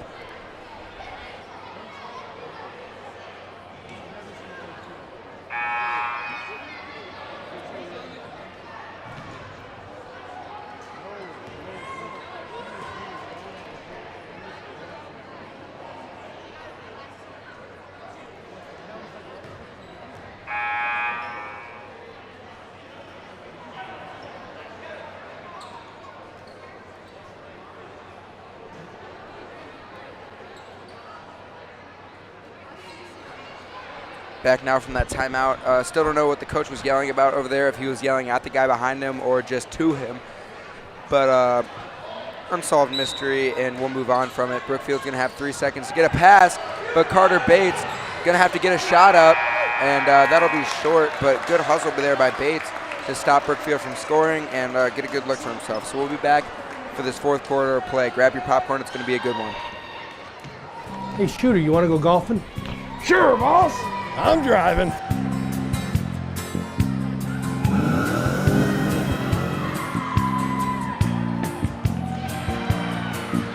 Old Bruce didn't know the surprise in store for him at the golf course that day. But at Charles Auto Family, there's no surprises. You'll find the nicest people in the business and fair prices to boot. Charles Auto Family and charlesautofamily.com in beautiful Garrettsville, Ohio. Not bigger, just better.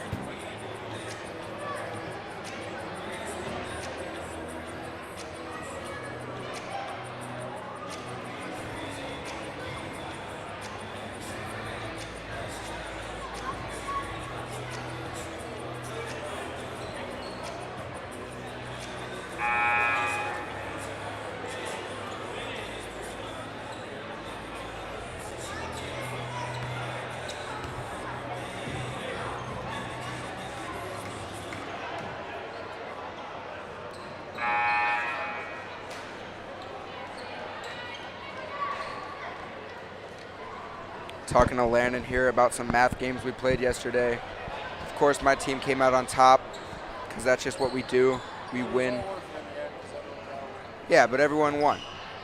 Bonus quiz and test points there in Mr. Minnick's class. Shout out again to Mr. Minnick. 2 nights in a row here. Yeah. Here we go.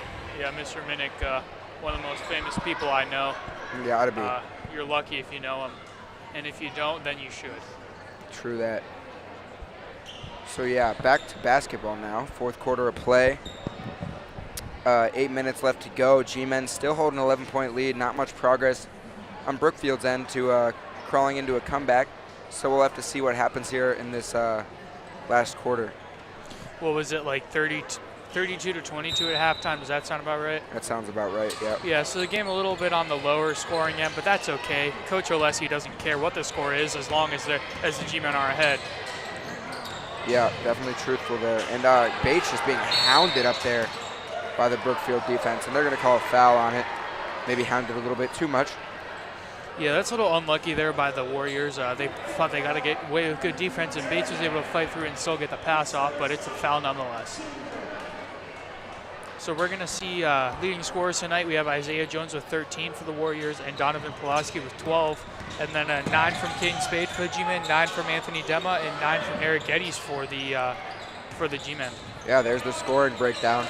And Brookfield coach must have said something to get the players fired up. It's Pulaski, big block by Dema. You see him clapping. I can hear that through the headset. To Grandizio, he's going to have an open layup, but off the backboard by Jones. Won't matter. Great follow by Lysick. Lysick's having himself a night. I believe that's 8 for him. And anyways, like I was saying, Brookfield got his players fired up, the Brookfield coach, and they're playing with intensity. But Garfield just matches it and comes right back with the block to the bucket. But Isaiah Jones, that athletic block, that was a sight to see. This Pulowski will fire one, and nothing but net there. But in a bad way. And Dema's going to splice the defense. I like that. Nothing but net, but in a bad way. There you go. Bates, the left-hander, left hand, going to get fouled, head to the line. That would have got some energy in the building, seeing yeah. and one. Bates the foul on the left, so he'll be able to get on the board here tonight.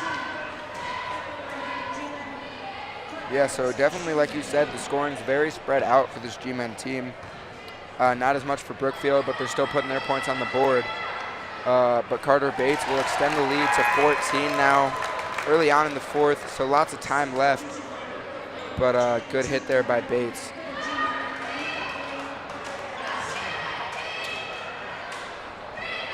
Yeah, we see Jones and Dema over there talking it up. You love to see the sportsmanship. Of course, they had some good battles over there on the football field in Brookfield a few months ago, so you love to see it. Spade will be checking in now for Bates after those 2 shots are sunk.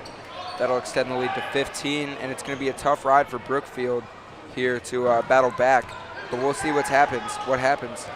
Yeah, we see Isaiah Jones still in the game. He hasn't sat out. The only sitting that he's had has been breaks. Obviously breaks, but timeouts and quarter breaks. He hasn't sat during game time at all. Vinny Grandizio almost drew the charge there, and then Josh Solita the putback for his first 2 points of the game. And you see, of course, the G-Men. I think, like Aaron had said, for Brookfield actually, for the Warriors, Donovan Pulaski, first time he's sat all night. So he just like that, he's ready to get back in. Needs a breather for a last 6 minutes or so to go hard. And the G-Men have been rotated in and out all night, so they're pretty fresh, I would presume. Yeah, definitely. The G-Men have some depth on that bench, as we see Swagonski and Bates, or just Swagonski there, ready to check in now as Spade will try to create some space. But yeah, definitely some depth on the G-Men bench. And we've seen some subs for Brookfield too, but not as much. Inside to Dema. He's going to pump fake and then go up into Jones. Tough bucket by Dema. He's had himself a quiet night. A quiet 11-point night, I should say, because that's he's the leading scorer for the G-Men. But definitely a good night for Dema. G-Men are going to be in this man defense here. They've been the whole game through. And Jones is going to control it up top. Yeah, but you see now the G-Men switching, especially on those off-ball screens. It's an easy switch as long as there's communication. It's always about communicating on defense. That's the big thing, is knowing where your guy is and where the help is the big thing. It's like we see Lysick popping out on Laverty there. So Lysick just staying in one area. It's basically like a zone defense if you think about it. Yeah, almost. Good hustle there by Lysick, but he'll get called for the foul. So a little bit too risky, a little bit too handsy there for Lysick. But now Swagonski's going to be checking in for Grandizio, and we'll be back to the starting lineup probably to close out this last 5 minutes of this game. Yeah, don't be surprised if we see somebody like Vince Jukic just pop into the game for a few quick seconds just for Coach Oleski to throw him a bone. Coach Oleski has been known to do that before. Isaiah Jones not good on the 3-ball. Board by Spade there. And now he's got a head of steam. He's running the court. Rocket pass to Geddes, almost not ready for it. Swagonski's going to slice and dice. So though this G-Men team up 15 with 4.5 left, they have just as much intensity. That'll be off, but a good rebound by Geddes. Lysick unable to continue his hot streak, and one for Anthony Dema, yeah, number 4. Shows off the biceps there. That's a scary sight to see. Yeah, I don't know who I'd rather play against, Isaiah Jones or Anthony Dema. It's a tough I'd call. rather not play at all, honestly. Yeah. Both those guys. I'm injured for this game. Yeah, that's right. Different players, but similar in the way that they can impact the game down there in the post. Like we see that Jones just like, where did that come from? With his weak hand, he's a left-handed player, grabbed that out of the air with his right hand and caught it like Odell Beckham. Also a scary sight to see is Pulowski's going to drive baseline and kick, and that's going to be a backcourt there. You see Oleski hyped up. Obviously 4 minutes left, 17-point lead. This G-Men team's got traction, and it'll be their ball now. Yeah, I think if the G-Men can get up 20, the game's in the rearview mirror. Of course, not going to speak too soon, as we've seen crazier things happen in this wonderful game of basketball, and that's why we love this game for multiple reasons. But I would think the G-Men going to keep their foot on the gas pedal here. They love winning by as many as they can. To an extent, and that would help there with a. And Dema, oh my God, Dema came. I looked like he was going to touch the top of the backboard with the with the jump that he had there. Yeah, huge hustle there by the G-Men to keep their possession alive. Dema's got a lot of space, but that'll be a poke here from we Jones. go. Here we go. Oh, Jones almost able to corral it back for a layup. That would have been almost as sweet as a dunk there. So good job by Dema to stop the dunk and the shot. Isaiah Jones says, "Ooh, you got away with one, son," because that would have been I would have thrown the hammer down on that one. And of course, he was almost able to get the jelly layup. If you're familiar with the Jelly Fam, it was a trend back in like 2016 where people would go up like they were going to dunk and then just lay it in with some touch.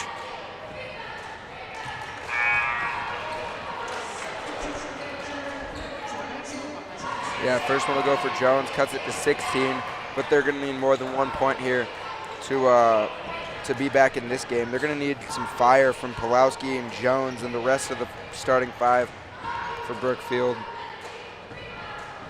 And that one off the back iron, shots waved off, and that'll be a... Going to be a little bit of a lane violation there on Jones. That's the word. Oh my God. Jones. Don't smoke, kids. So Brookfield obviously needing to pick up here. They have their press in, and the G-Men easily break that press this time. I say that, but it was a good trap up top. But they'll definitely be able to control it. 3.5 minutes left to go now. 16-point lead. Brookfield intensity going to be up, and we'll see what happens here as the clock runs down. Yeah, Brookfield chasing everything now, because that's they're running out of time soon. They need points, and they needed them yesterday. Dema going to try to drive it. Some are going to find Spade up top. Spade at the ball handler. Yeah, that'll be foul on, Laverty. So yeah, on the arm, and almost in bonus, Brookfield is now.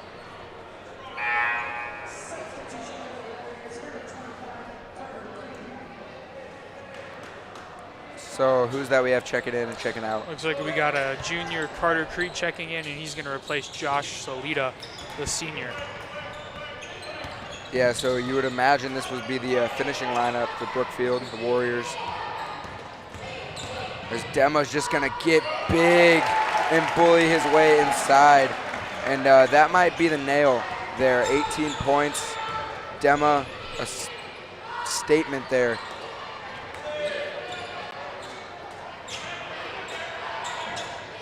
Brookfield definitely need a bucket on this possession, and they're gonna probably end up with one.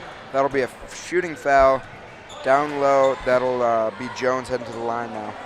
Yeah, so Jones and Dema with two similar scoring lines. Dema with 15 on the game, and Jones with a big 14 points for the Warriors. Let's see if he can add to his 14-point night here.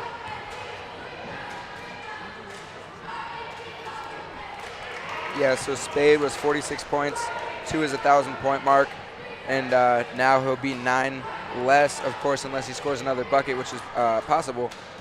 But 37 points now with having 9 in the game. So he's nearing closer and closer to that milestone. Yeah, we figured for Spade it was only a matter of time before he reaches that mark. But I think he's more focused on getting the W here tonight. Dema had a cutting Gettys, but his vision was focused on Summer. And Coach Oleski's fine with that as long as it's not a turnover into a fast break points, which it might be here. It's going to be 2-on-1 though. Jones going to try to do the up and under. No call there, even though Jones was out of bounds. And now he'll throw it out, but they're going to call that on his arm. So now Jones will be going to the line for 2. So questionable calling there by the refs as Jones jumped right back into bounds. Swagonski questioning it, and it looks like the refs explaining it now. Yeah, the players allowed to come, of course, back in from out of bounds as long as they reestablish themselves, which Jones did not. So a missed call by the refs, but that's okay. They've been pretty good tonight, I would say, especially for the varsity game. Of course, our varsity refs are more experienced than your JV or middle school referees. So what would you think on the officiating tonight, Aaron? Yeah, definitely. I mean, we haven't really complained. You know, there's always complaining in sports about refs, but we haven't really seen too many horrible calls tonight. So it's just, you love to see it. Fair officiating always helps, win or loss. Yeah, I think it's not how good they are. It's more about if they're biased or not, and they haven't been tonight. Definitely, because if they're calling bad fouls for the other team, they better be calling bad fouls for your team too. That's right. So Jones now is an 18-piece,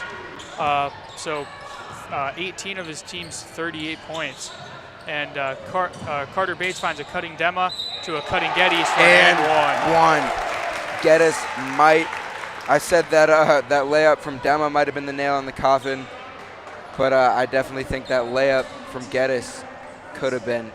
Any scoring at this point for the G-men is, I think it might be it. Of course, still a minute 47 to play, but we'll see what happens. Won't go for Gettys. And